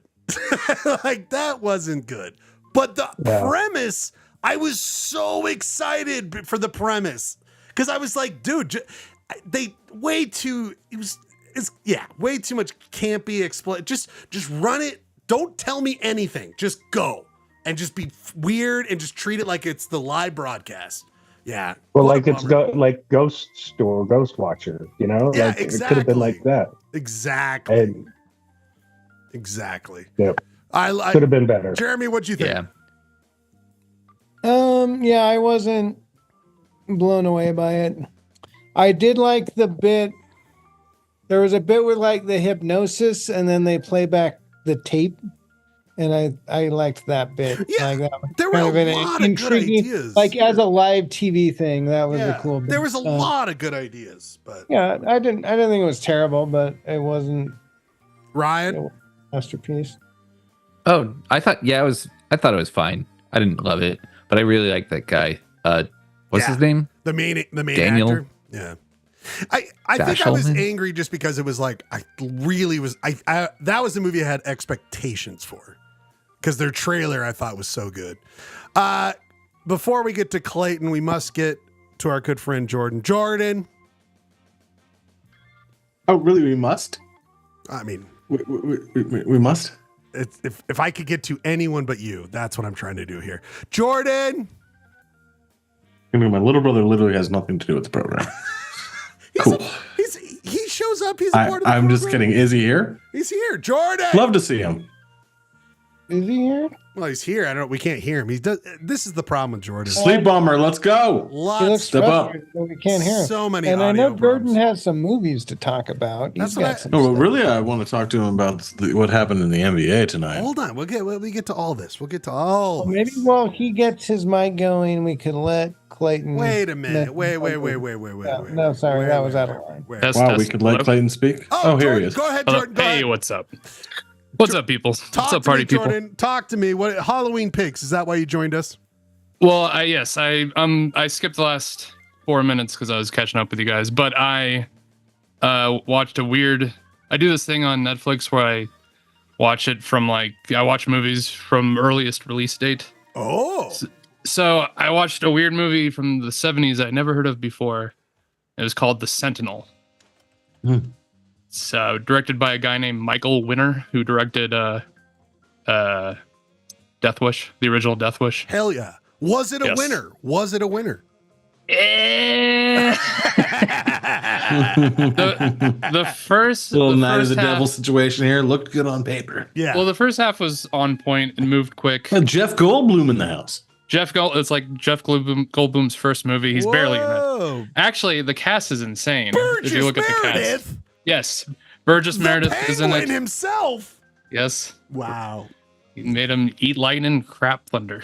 Wait, you think the Penguin? I think the manager from Rocky. His name was Mick. You mean Mickey? Mickey. No, it's the Penguin. Or Ryan. What's the other one, Ryan?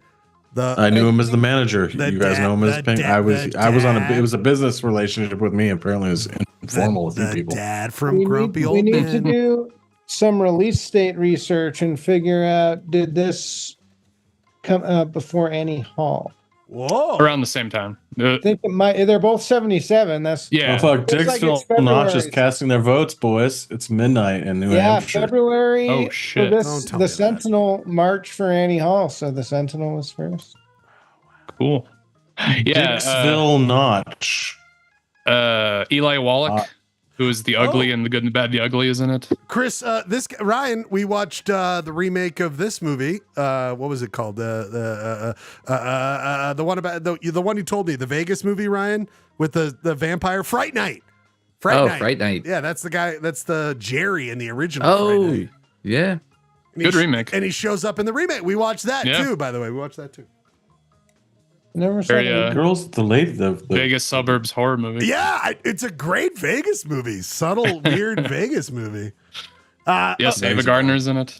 Wow, Is what a in, fucking movie. So it was fine. It was just fine. It was the first half was great, and it went into like really weird areas, and it went like 20 minutes too long. Started to fall asleep towards the end, but it was great. Wait, were you talking about Polyester Blend, or were you talking about this movie? Yeah, once they started doing Utah City's quiz and the Sentinels, I started to lose interest. What was the other one, Jordan? What was the other one?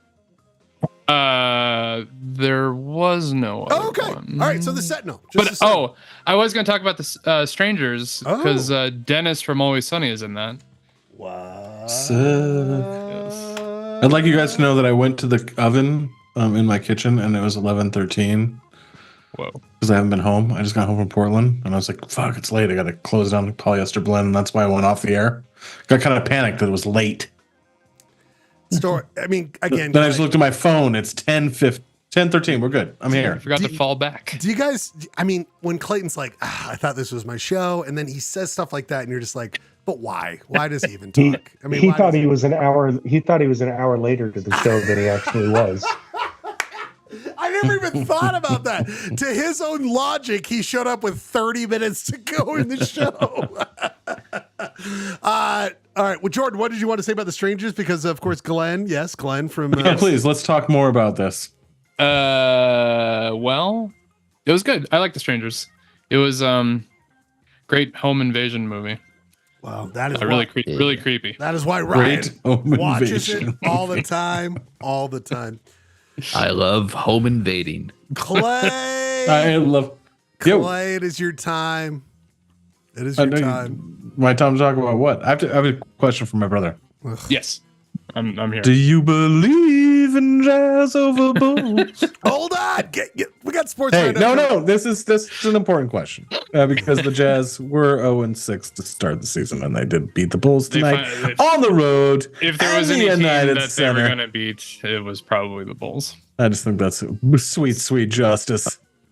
Anytime the Jazz beat the Bulls, Clayton sends me a voicemail of that song. This week on KTRD, you can check out Clayton and Jordan's sports jazz talk, just improv jazz, where they just talk just at will. share impressions. Clay, what do you got? Yep. Best, talking about Halloween movies? Best Halloween movie this year. I'll just tell you what I watched. I watched National Lampoon's Christmas Vacation. Oh, kind of a horror movie. And that was my Christmas. That was my Halloween movie. Chevy Chase is kind of a horrific character. We love it so much. That movie was pretty bad. It was my first time watching it, by the way. What? I love National Lampoon's Family Vacation, Wally World, all that stuff. I watched the Christmas Vacation, and for John Hughes, it felt like a phone in. It felt like you watched it Halloween night. Isn't it like the fourth vacation movie or so? It was 1989. You had what's her name? Juliette Lewis wearing a Guns N' Roses t-shirt. Nice. I'm sorry, Julie Louis-Dreyfus. Let's give her the respect. No, Juliette Lewis plays the fucking daughter, bro. You're right. And you got Julie Louis-Dreyfus playing like the yuppie. Right. The Sentinel. Yes, I was going to say that, but I didn't want to interrupt Clayton for the 9th time today. No, everyone should interrupt him, by the way. Beverly D'Angelo does her premiere in The Sentinel, and her cameo is nuts. You should watch the Sentinel. It's on Netflix. And by the way, how do you sort Netflix by... Jordan, are you paid by the Sentinel people? Are you paid by them? Yeah, I hope not. It's kind of a sleazy movie. How do you sort by release date on Netflix? Are you one of those code people? I'll come over and show you because it's kind of weird. Okay. You'll home invade. I was just going to say a little home invasion. I'm at your house right now. I'm here to show you Netflix. In the home invasion genre, it does really stack up. People, we now turn over before we go to our next piece of break. We got to go to it. Really, that's all you're going to give me? Is I watched National Lampoon's? Okay, that's fine. That's fair. I want to hear Clayton's next favorite Halloween movie from this year that he watched. Actually, I don't watch Halloween. I don't like that. I don't like that genre. Honestly, I'd rather. I've been watching season 2 of Shrinking, guys. If you really want to watch that, it's really good. Clay's like all upset. Then he's like, "Okay, but I'm watching Shrinking. If you guys want to talk about Shrinking, I'm over here." You guys really want to have some shrink talk? Clay, you want to have some shrinking talk? Ryan Bradford is about to deliver a segment we've been working on for some time that you have. Is it called Shrinking Season 2? You have many. It is. Many thoughts on Polly Blend. That's right. Okay, everybody. fine. We're going here. Look at this graphic I made, Ryan. Look at this. Look at this. Ooh, that's really nice. I like that. I'm sorry. I'm glad that I was the face of Deliverance. Wait, first off, let's all compare covers. Shoot. I put mine back in the library. I put mine back in the library. Clay Dog, go get the one that the bootleg one. Oh my God, it's right here. One. It's not bootleg. It's a completely different fucking book. Ryan, explain what's going on. It's PBL It's like Book not Club a delivered. book. It's anyone have this one? coming delivered. It's not Deliverance. This guy was like, let's write a book called Deliverance. I listened to the audio. I listened to a guy on YouTube read it. And so I got the playlist right here. I couldn't find the audio. Does everyone have different covers? Yeah, that's the one I had. That's the copy I read. Have the same copy. Yeah, Jeremy, that's the copy I read. Hold on. That was a copy at the Park City Library. Copy. Hold on, I just got to do this. Ryan, it wasn't like an official audiobook. It was literally just a guy on YouTube reading it. Okay. I should have done that. That's what I should. By the way, the copy from at the Park City Library, the pages are all stuck together now. So I hope. Easy. I tried. Really worried about the people that. Wait, I said the pages are all stuck together now. Wait, that Clay, infers. was your joke, Clay, that when you got to the squeal part, you jerked off? No, actually, if you listen to my There's squealing in the book. The whole thing is a homoerotic fantasy. Well, the whole book Ryan, is a homoerotic fantasy. That was actually my first question for the group. Is this a homoerotic fantasy? Ryan, absolutely, it is. Ryan, absolutely. It sounds like let Clay go. Clay, it's cook, baby, cook. Yeah. No, I mean, there's two things that I will just say from a 30,000 foot level. There are two things that shocked me about this book. Oh, three things that shocked me about this book, and I will give it number one. It was good. I didn't know shit about it, and I think that my teenage kid coming up, squeal like a pig, just that the rape scene overshadowed my entire thing about the movie being so iconic in like homo scare growing up zone that like I was just like did not know the book was going to be that fucking good. I guess I was just like seen the movie, just didn't know the book was going to be that good. Didn't know that book, and then so that's my number one take. Number two, didn't know it was going to be so existential. It was a very existential book, very inward looking, very meta, and also like a psychological thing. It's so first person. It's so that guy. I thought it was like from multiple perspectives via the movie. Had no idea it was just what's his name? Ed? What's his name? The John Voight character? Yeah, the John Voight character. This is a book club. You can't like call the characters by the actors who play them. Listen, sorry. I said it. My credit. Guys, stop picking on my brother. I'm calling foul on Jeremy, you're squealing like a pig. You're squealing like a pig. Yeah, there you go. Yeah, you need some warning sound for this one. No, but I will say, like, a man must have a code. I will say the book was fucking good because of its existentialism, of its ability to step out of the narrative and like color the lines. And when I picked up the book and saw that it was only like 270 pages, I was like, it's gonna be like a pulp. I didn't think it was gonna be as deep or as like cool as like as insightful as it was. It really like the words outside of the trip really count. And I will say, but I will say he just basically wants to have sex with his friend. Come on, squeal. No. I mean, no. I mean, that aside, he loves Lewis's body, the way it works, the way it rips, the way it moves. He just like thinks Lewis, and then he just like, and his going up and saving the day when Lewis gets injured is the ultimate like, please, Lewis, love me. Notice me, senpai. and guess what? That's okay. It's beautiful. And then he goes back to his suburban Atlanta life. It's awesome. Wow, That's my take on the book. Love it, Ryan. Should we get off the top though? Like, did Schlegel read it, or did you finish it? Come on, squeal. What's going on? So I will just. It sounds like he didn't. But you watched the movie. No, I did not. I told him he should, if he doesn't have time, he should just read the first 30 pages and then watch the movie. I got through the before, which was set it all up, and I was like, here we go. The 20 pages. 20 pages. I'm a very anxious 20 person. pages. That ought to do it. I'm a very anxious person, and I did not realize how much my anxiety would come up with like, okay, find time. And I was so excited to read it, and then I got sick, and I just never found time. And Nick was the one who started where if Nick had not been interested in talking about it, I would have been like, next week, guys, next week, in the hope I would try to finish it. But sadly, I failed, and I'm sorry, and I'm going to read it. I feel stupid. But well, all right. Looks like we need to mute his mic. I will say Just kidding. I will say like once he gets in the car with his boyfriend Lewis, it is some of the hottest prose. Like when their conversation when they're driving to the destination is fucking hot.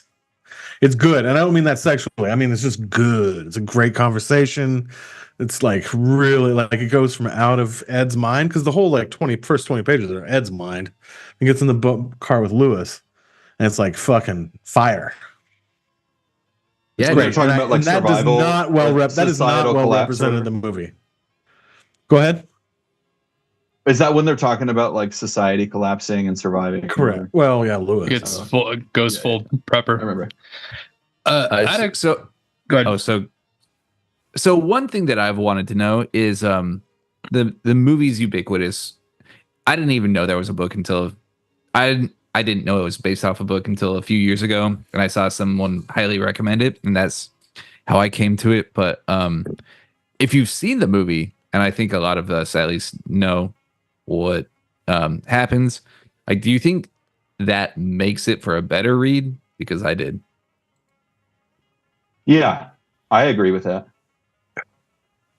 Knowing what happens, absolutely. Because like, the in the exposition, there's so much context that you already have to like some of the things that aren't in the movie that are like super duper important.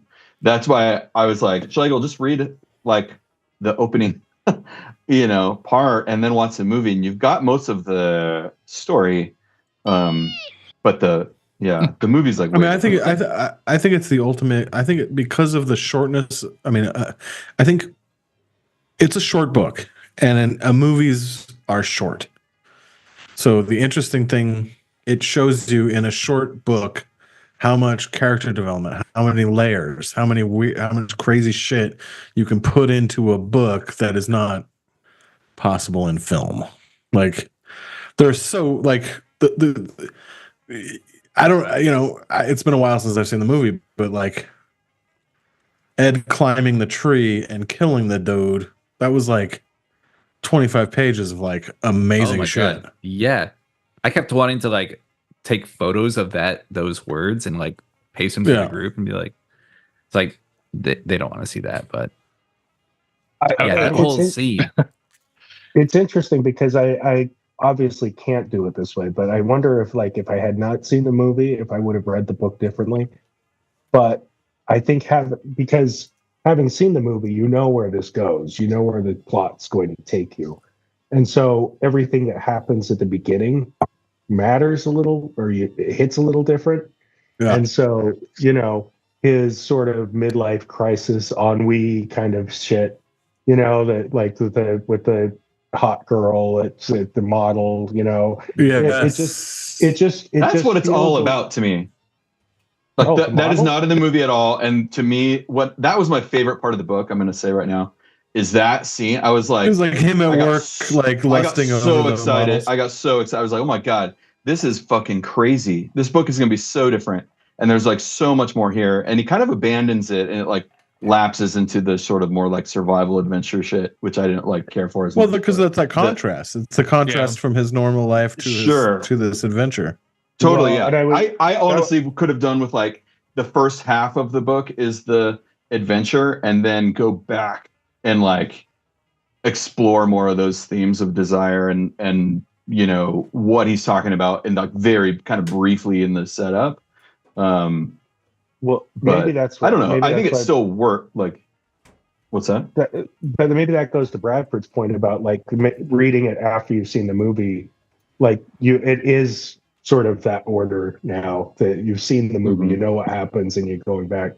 I also think if I had read this 20 years ago, it wouldn't have been the same, because now as a middle-aged man who kind of is like in that spot where he's past his prime, and like where he's climbing up the rocks and stuff, like that's an intense sequence. And like you said, where he's shooting the guy from the tree, it's just sort of like, that's as a middle-aged guy, it's sort of wouldn't be the same if I was in my 30s or 20s, Now you can kind of relate to. But meanwhile, you got sexy Lewis.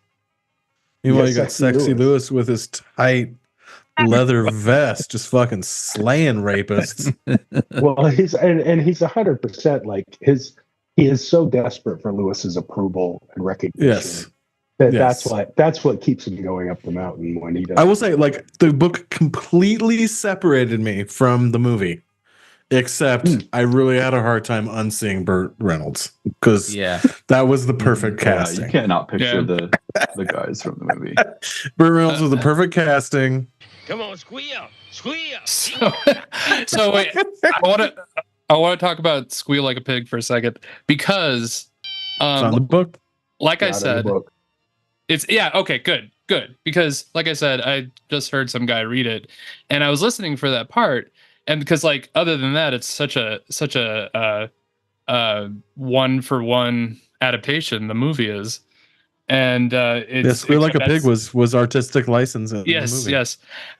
We should know though before we go on. James Dickey did write the screenplay to the movie. Like it is one work, and he does play it. He does appear in the movie too. Yeah, he's the sheriff at the end, isn't he? Yeah. Yeah. Oh, I didn't know that. Yeah. Also, I was you guys were asking me about this other movie I watched, and I was racking my brains like trying to remember what I watched. I didn't see Deliverance, but I watched Excalibur from the same director, and he also did Zardoz, which is interesting. Point Blank by Borman is amazing too. Yes. Lee Marvin movie. Is Zardoz the one with Sean Connery? Yes, where he's wearing suits. But it's so weird because Bradford and I watched that a shit ton. Zardoz is a big. I love Zardoz. Love Zardoz. And it's so weird that Zardoz and Excalibur are like great movies, but they're like big and kind of bloated, and they go on all these different tangents.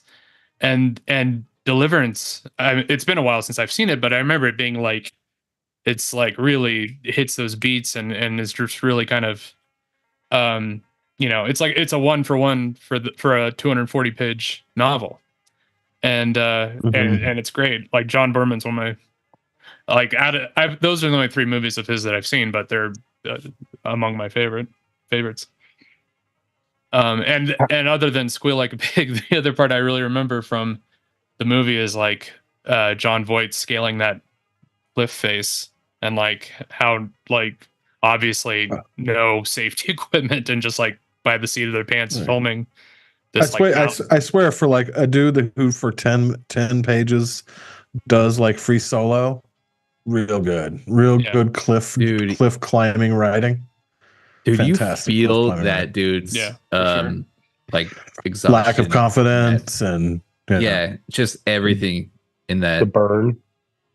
Yeah.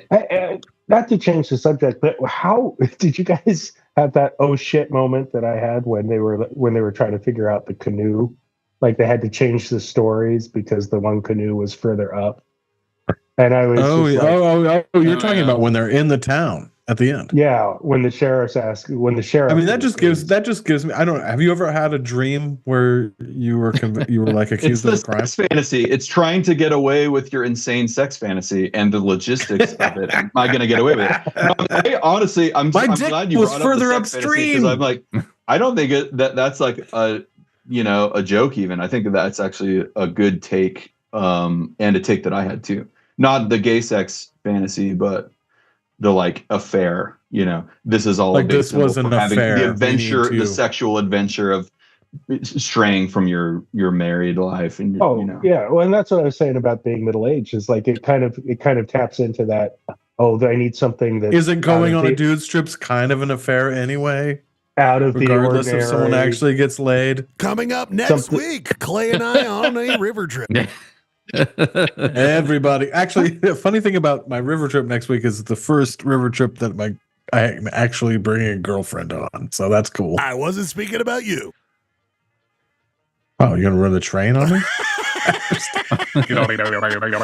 Everybody else is open season. I'm bringing my leather vest. Let's put it that way. I wish I brought my 4-tipped arrow.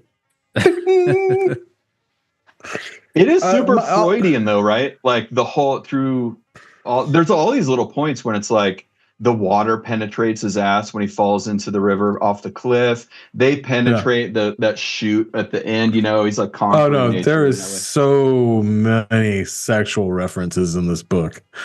I mean, that was the thing. Okay, we brought this up, like movie book. The book came what? 8 years before the movie, I would say. 8, 6, I think 7. they're pretty close. Maybe a year or 4 two, years. actually. It's 4 years. Oh, is it? But it 70 was and the 70s. It was the 70s, correct? Late 70s, mid to late 70s. The movie, I think it was 70. The book was 77, something like that. One of them was 19. Oh no, the movie was 72. I think the book is 1970. Oh shit. Okay, so but like think about that book being written in 1970 and people being like, "Damn, dude, you got to read this book." Like that's some edgy fucking fiction at the time. Is it especially for where it's set? It's set in the South.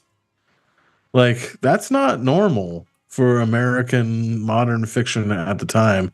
A Southern kind of white dude existential. It is very much in line with like American like modernism, though. Faulkner, Hemingway, all that stuff. Those are like sure.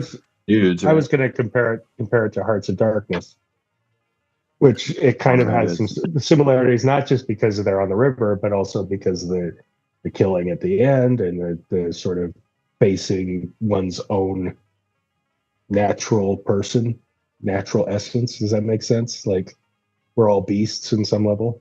Sure. Oh yeah. There's all that like natural survival bullshit. I will say the most terrifying, and I talked about dreams a little bit. The most terrifying part of the book for me is the end when he's like, every once in a while, someone will drive into the cul-de-sac and I'll think some crazy shit's going on. You know, I'm just kind of like, oh, I feel that. I feel that kind of like terror that like someone's gonna come up, roll up, knock on my door, and tell me all the bad shit I've done in my life. You know, I just really like that moment. Did you guys read anything about this author? I know that he was a drunk. Yeah, he's a bad dude, and I think it makes the novel a lot more interesting to me because. I mean, a lot of this is very much true. I think he said like he feels like he is a piece of each of these 4 guys, although he says he feels that he's the most Lewis out of the group. I'll send you a link to this essay about that's what an Ed would say. I'm the most Lewis. But he's also a serial liar. He was a serial liar, and he like, oh my god, dude, like. So and the shit with the woman at the office is like absolutely this is like his true feelings. I don't know if he like realizes this or not, but his wife died and he married one of his students 2 months later. Like wait, are you talking about so the author did this? Yeah, James Dickey did. I love Utah. Oh god. He was like a huge liar that said, and like he had all these like sexual insecurities and stuff. It's super interesting. I'll send you this article. He would lie about his time in the war and like his whole heroism in World War II and stuff. Oh, and stealing his, like, valor. Football career. Well, he wrote a book called To the White Sea that the Coen brothers were trying to adapt for a really long time. And I haven't read it, but I think it was going to have like no dialogue and just be like basically Brad Pitt in some sort of like World War II survival thing that was somewhat surreal. But so I don't know if has anyone read that book? No. This is the only thing by James Dickey I read. Yeah. This is the only book I've read. It is the book that he gets the author of credit on my cover. Wow.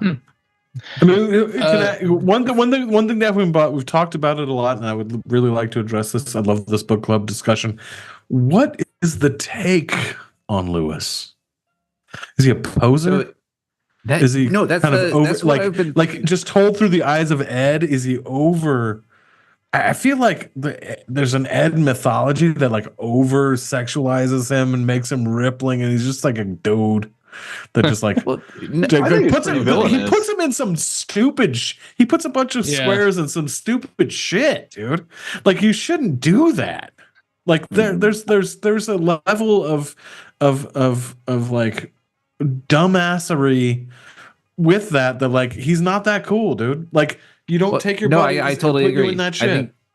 I think there is like, and I don't even know if this is like intentional on Dickie's part, but there is I feel like there's this underlying patheticness that comes out with Lewis, like through Ed's eyes, and he's like the tech bro who is super buff just because he works out at like he has the time to work out 7 days a week. And I think there is some acknowledgement of it in the before section. He talks about, you know, I didn't think the other guys would go. He kind of hints at this like emptiness that like him and Lewis are kind of chasing. Like they have to fill this like kind of void they feel, and that's why they do this kind of thing. Certainly at the end, what's his name's deceased wife is not a huge fan of old Lewis. I'll tell you that. Yeah, and I think that there are flashing moments when he says that Drew is the best of us. You know, there's that moment of where he's just like, oh no, this is the guy. We're pieces of shit. And I still need to get us out of this or whatever. I mean, I subscribe way more to that. I hate the fucking there's so many like I feel like throughout my life of like conversations about this movie about like which guy are you, you know? And there's that. I've never heard that before. Totally. Yeah. They're like which Sex and the City character are you? Right. Or I'm definitely the toothless rapist. I mean, come on. It's the four guys in the Sorry. I think you guys are right though. I think Lewis gets put on this pedestal probably without merit because because he's Burt Reynolds. But like Lewis clearly has no fucking clue what he's doing on this river. He doesn't. Yes, Lewis got snapped the fuck off and had to be rescued, dude. That's puts him into trouble in two different ways. But they would have been fucked. But he has this charisma about him that they all go along with it because he's Lewis. Also, he does he does step up and kill the guy at the time that he's supposed to, that he needs to do it. So I guess he's not a total sham, but also, they wouldn't have been in this mess were it not for Lewis. And for Lewis being more convincing of his capabilities than he actually merited. I think we have the benefit too of like 50 years of hindsight about masculinity. Like I honestly don't think that like the author was this nuanced about the character. I think he's idolizing this Lewis character more than like we think, especially just like in being able to kind of judge his own life and actions. Right. Also, there's no internet. I mean, he said, "I'm Lewis." Oh, I know. Even like it's like in the first few pages where like there was a tacit understanding between him and Bobby that Lewis wasn't to be taken too seriously. Something like, I'm trying to find the exact quote. But there are certain things that even though he clearly like, he can hold a, bow for 20 He's seconds. got sick abs. Yes, stuff like that. But just rippling legs. Can I just ask a question? Like, if it was like, there's a lot of things that I was asking myself post internet. Would you make different decisions? Of course, everything, yes. But like, and like the decision after Lewis slayed the dude that was raping his friend, we're like, we got to bury it. Like, I was just like, no, you just killed your sexual assaulter. Like, you're fine. Tell the story. The internet will set you free. Well, yeah, but back then it's different. Back then it was the burying the body though. That was actually something that didn't ring true to me. Bury the body in the marsh. Yeah, well, because they've already. Well, burying their buddy was harder than burying the assailant to me. Yeah, well, burying either one of them. They know this place is going to be flooded in a few weeks. Like, The author did do a good job describing the flood covering up the incident and their memories and in turn the past, like he did. That was another great turn for the author. I mean, like, drunk or not, asshole or not, this is a well-written fucking book, man. Seriously. Yeah. And the way he described the dam and that stuff, it kind of reminded me of old Oh Brother, Where Art Thou a little bit, covering the narrative, the story, all the pain and stuff, the South. I was with you, Clayton, with the why would you bury your friend, or why wouldn't you just tell anybody? And I think the story does a great job of kind of cutting that off at the past when he finds the deputy ID on the guy. Yeah. And one thing I really like about this book, and Nick brought it up, where it's like, and I don't know if I'm just because I'm seeing it through this 21st century lens, but this movie or this book / movie is rife with toxic masculinity, and also there's a theme of like constantly being in over your head, going on this adventure that you don't need to go on. Where like at the beginning, Ed's wife is like, where he's like, if something happens, blah blah blah, and she's like, why would something happen? And when they go to the mechanic shop, and like that guy's asking him, why would you do this? Why would you go down the river? And the rapist, when just before the shit hits the fan, he's like, you don't know what the hell you're talking about, do you? It's like they put themselves in the situation that they didn't need to be in, and they have to like murder, lie, and they know. I mean, to your credit, like when I say, why don't you just shoot the guy and tell the story? Yeah, it was 50 years ago. It's the South, and it was fucking nuts. They like the corrupt cop of the South is such a apt a common trope in movies and such. Well, he is in this too, right? He shows up and he thinks that they killed his brother or cousin or whatever it was. Like, he's still gonna bird dog this thing. So I guess maybe they made the right decision to. He's gonna get all his cousins, the body. all his nephews and brothers and aunts and uncles, and track him down wherever he is. Ryan, they're gonna hog tie him. Ryan, what else would you want to discuss in the? I'm interested from a literary perspective, Ryan. Is there any Bradford? Is there anything we have not covered?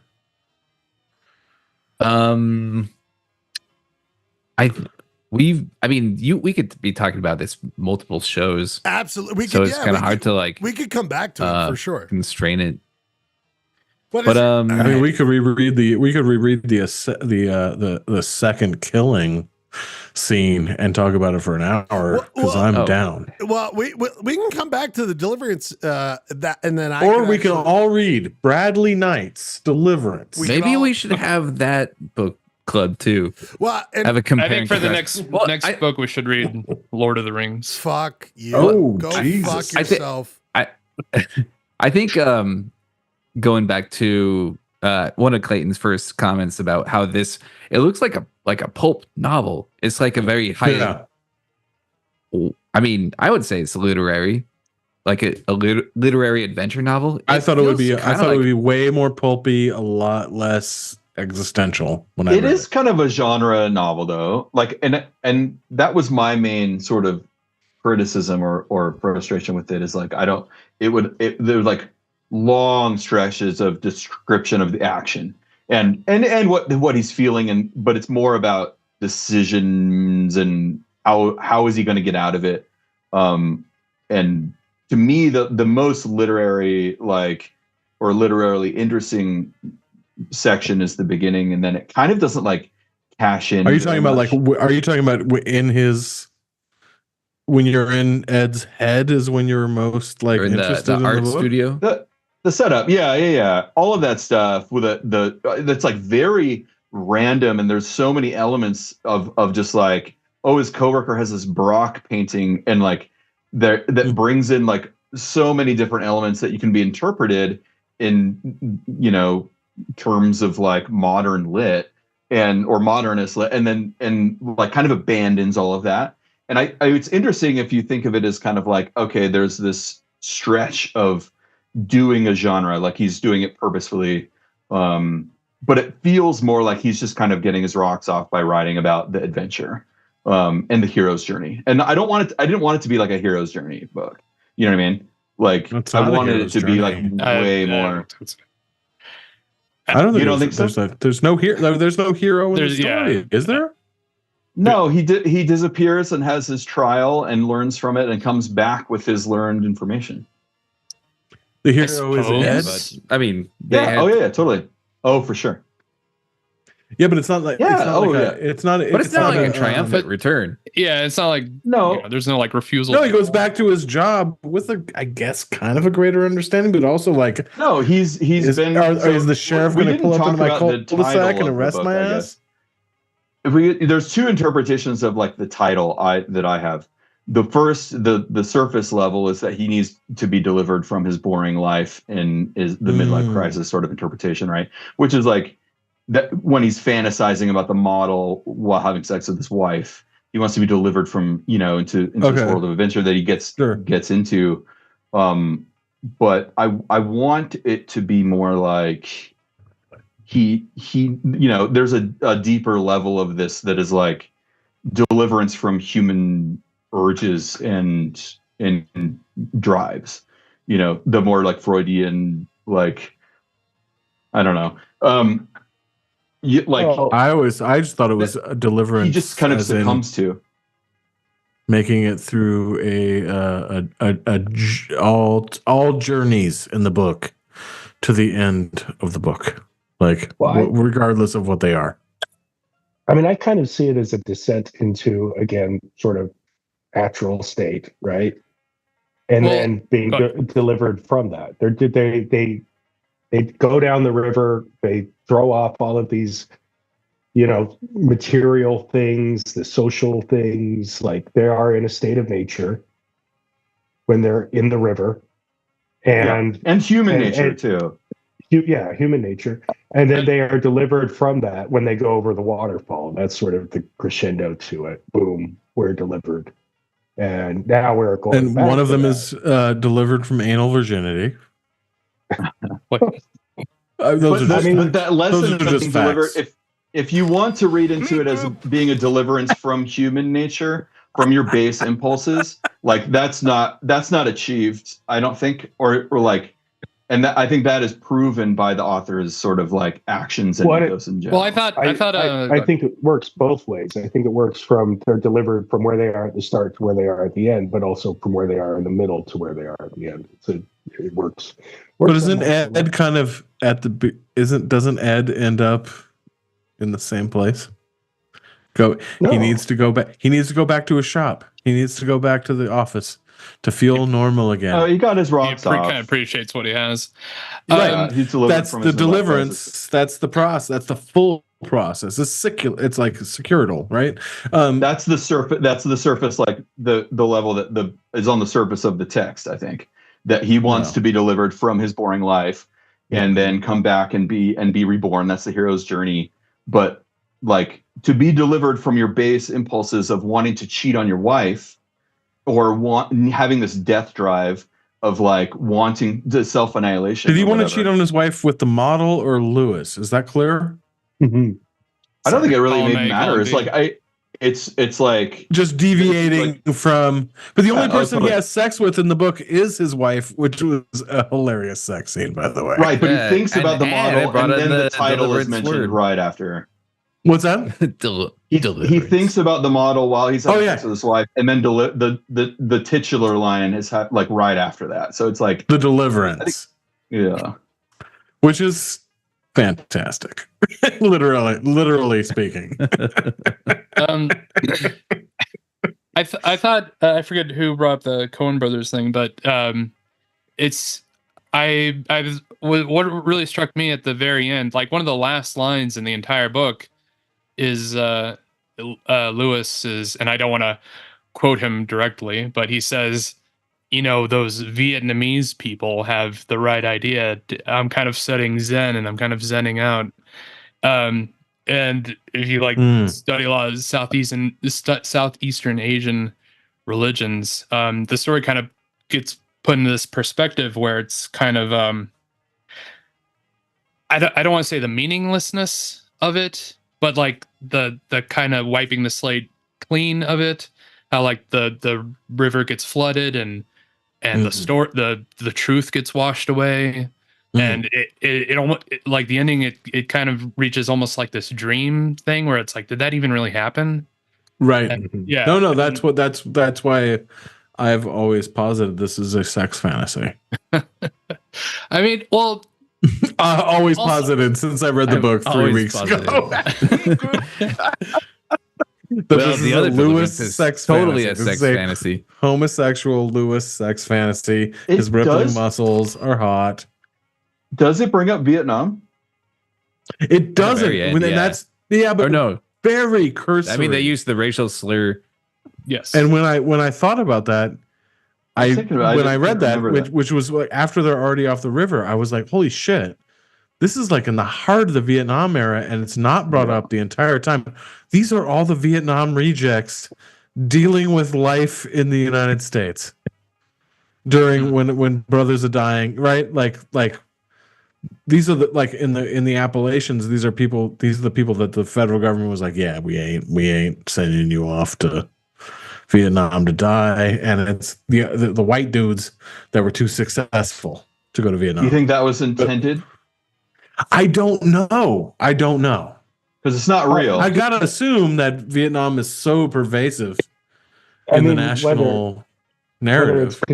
Whether it's contextual to the story, it's contextual to the author. But I got the impression. Do we know the ages of these guys? I thought they were like in their late 30s. Yeah, I was gonna say I think early 30s, early 40s, late 30s.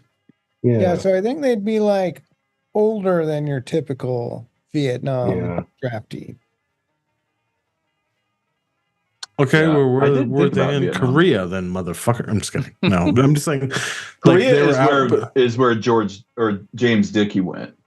Oh, but like and these are people that were outside of that. Like they were never drafted, whether they were too fucking bring me down country style or they just dodged that age with the Vietnam War, but it was never brought up. It was never truly proactively brought up in the book, which I found very interesting. And I thought about that often. I read it as like not in a dialogue with that war because he does not want, it was not something he wanted to address. Like, it seems like this is like very much more like about, adventure and heroism. It's also south of the Mason-Dixon line where like, I just don't think they were.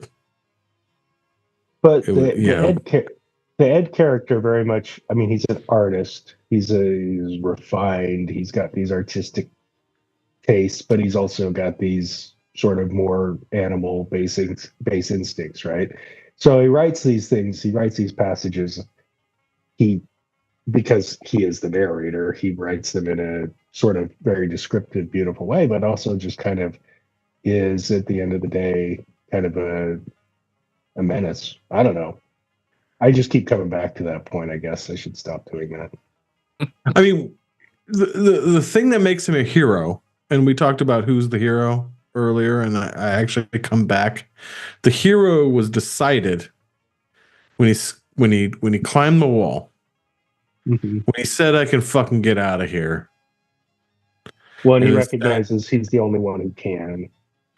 And he said, "I could." He said, "I could leave." And the odds are me leaving is the best odds of anyone getting out of here alive, which was probably true. But he makes the decision to save his friends, and he pulls it off. I guess that makes him a hero. Well, he saves 2 of them. Right. He saves 3 of them.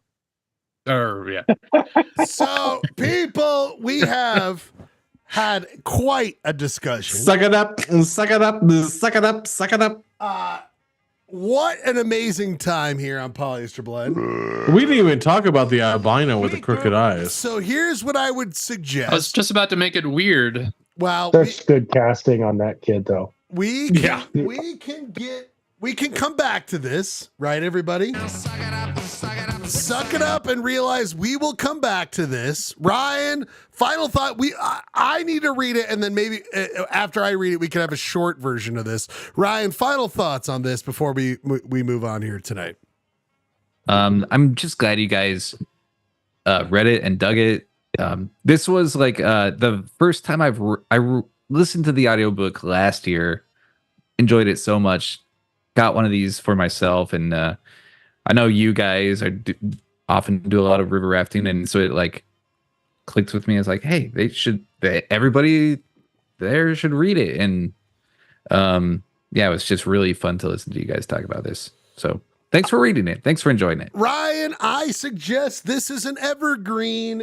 I love the amount of pages. If you have, or anyone has a suggestion of a book we should read and discuss as a group, I love all of you guys talking about this. I would say, Ryan, think of another one. You know what I mean? And I like this length. Whatever we should do it again because I love it and I need to be. Oh, there's a book called The Revelator about Joseph Smith that we should read. Whoa. Yeah, Nick, are you down it's an amazing book. Nick, you down for a Joseph Smith book? How does it compare with Under the Banner of Heaven? Yeah, good. It's a fictionalized take on it, told from the first person point of view. Joseph Smith. Under the Banner of Heaven is a multi-level. I've read that book. That take on Mormonism that extends through like multiple levels. I don't know anything about the book that Bradford was talking about, but like Under the Banner of Heaven's tight. But I'm down to talk about whatever Bradford's talking about. Yeah, also, and that's another quick one too. Great, Clay, just like a pure like linguist, you have the way with words. So not really. I would do Under the Banner. I'm saying it's like too, super level. Like it goes behind. It goes way beyond. Joseph Well, I'm thinking Smith.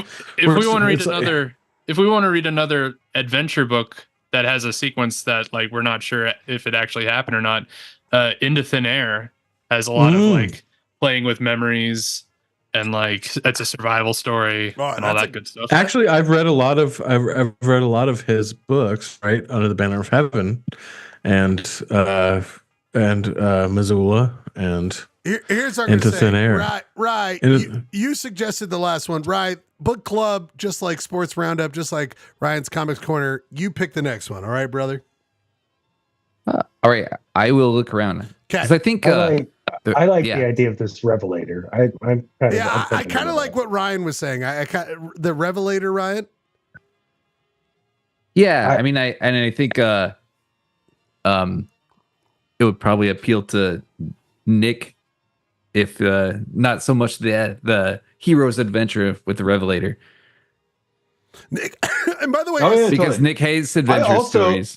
This one also could be good. It's not Lord of the Rings, but it's similar. It's called the Silmarillion. Yeah. Let's do a deep dive on that. I was going to say before in time for the new year, I was going to say the Bible, guys. If you guys want to just do a quick Bible read. Oh, that'd be fun. I'm down for a Quran. Let's all get killed. It'll be cool. Reading the Book of Mormon Cat's Cradle by Kurt Vonnegut is a great quick read. I would like to read a Kurt Vonnegut. That was something I've been wanting to do. That'd be really fun. I'd like to. It's been 25 years since I've read Breakfast of Champions. I'd like to read that again. Is a book I feel like a lot of people who I love say really shape their thoughts. You know what I mean? So. Yeah, talk about existential. Right. What was awesome. You said that? What was the book that Joseph? One of my favorites. Let's do this, Ryan. What was the book you said? The Joseph Smith fiction book.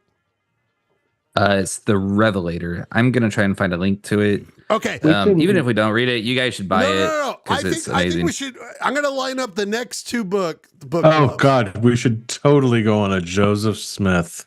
No, we can put it to it. We can put it journey.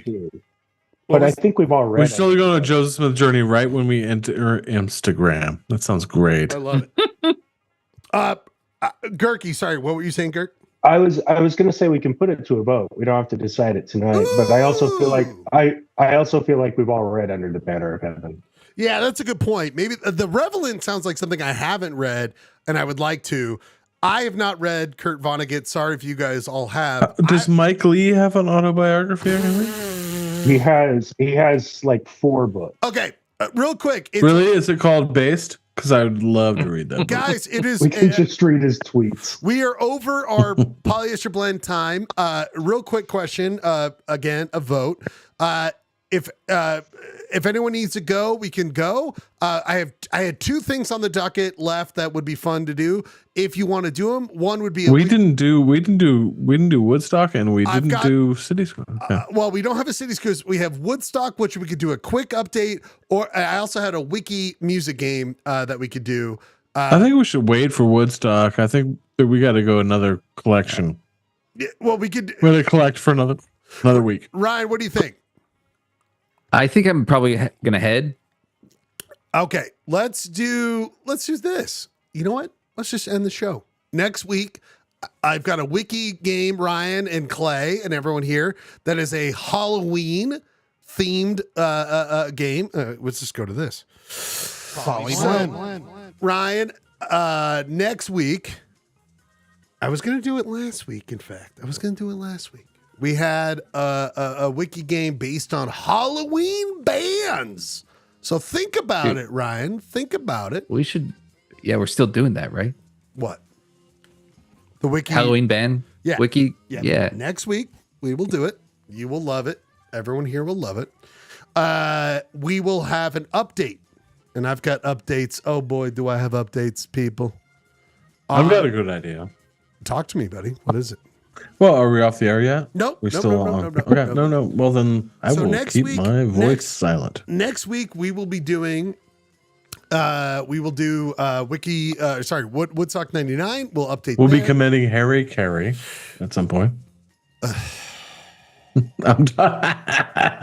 didn't bring up the apocalypse. We did enough tonight. We all talked about it before you got here. Okay, I'm sorry. I was late to the apocalypse. So you were 2 hours late. Bedford is story of my life. Is the Revelator by Daryl Gregory? By Robert Kloss. I just put the link in the. Oh, sorry. So real quick, I just want to show you this. We're going to do Wiki. We'll catch everybody up on Wiki game next week. But just so you guys get some stats, I always like doing this for you guys.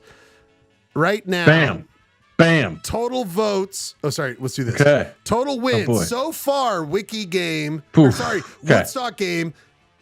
Jeremy is again ahead. He has the most total wins. Christ, this fucking guy. Ryan and Clayton are tied with total wins. Gurky again failing.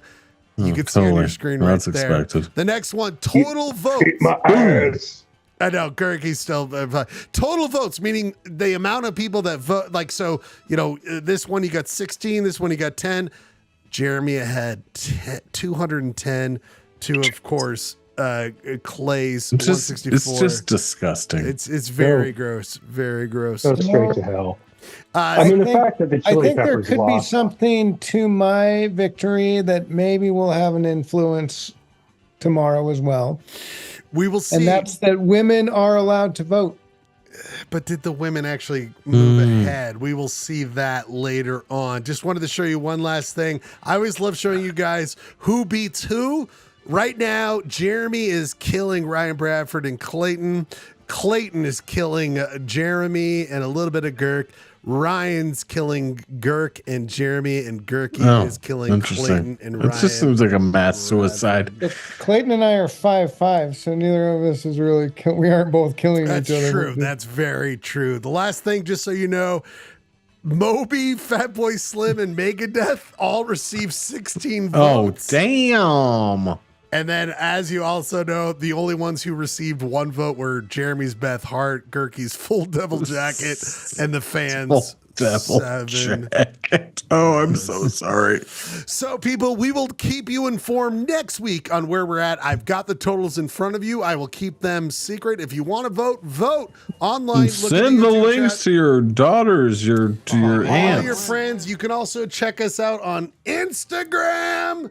We will be doing that. What's wrong, Clayton? You shoot your shoot your balls. Let's do this in order of who had appeared. That means we'll leave Clayton. I'm last. Jordan, final thoughts on the show. Kind of an Jordan's odd shot. first to appear. Oh, he was the last one to appear. Sorry, last one. It was great. Great. Yeah, I have fun. I have fun talking with you guys. Love you, Jordan. Thank you, Fantastic. buddy. We will. Nick. Jordan, love you. Nick, final Love you, thoughts Clayton. on the show. Final thoughts, Nick. Good to see you. What do you? I'm just looking at the followers on the Instagram. It's interesting. You got Jordan Scrivener, me now, Andy Bauman, Jeff Gway, and Russell Rayner. What a cool group. Nick, final thoughts. Nick, what do you want from Polyester Blend? Nick, you're a lurker. What do you think? What do you want from Polyester Blend? Well, not treasure hunts. What do I want? Do you want more point of order? Do you like the Utah news at the beginning? How did I fall into this suddenly? Like I got a survey here in front of me. Nick, sorry, buddy, you showed up. I just got off a call with Xfinity or some shit. How could we be better?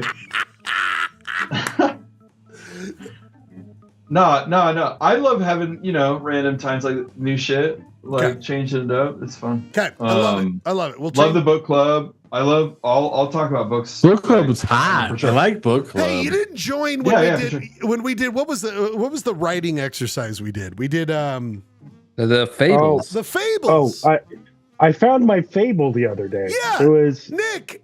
Why By did the you? way, we haven't explored the words we coined for the certain things that happen in nature. By the way, we haven't talked about that. We've got I threw a couple ones on the shared doc. We're going to do that next week. I'm glad you brought it up. I got more from other people. So next week we are going to invent. I thought I came up with a couple decent slots. We're going to invent a word next week. So next week we will. Yeah, don't floibs me up. Okay, Nick, thanks for being here. We love you, buddy. Thanks for being here. Next person who joined was, of course, the great Jeremy Matthews. Jeremy Matthews.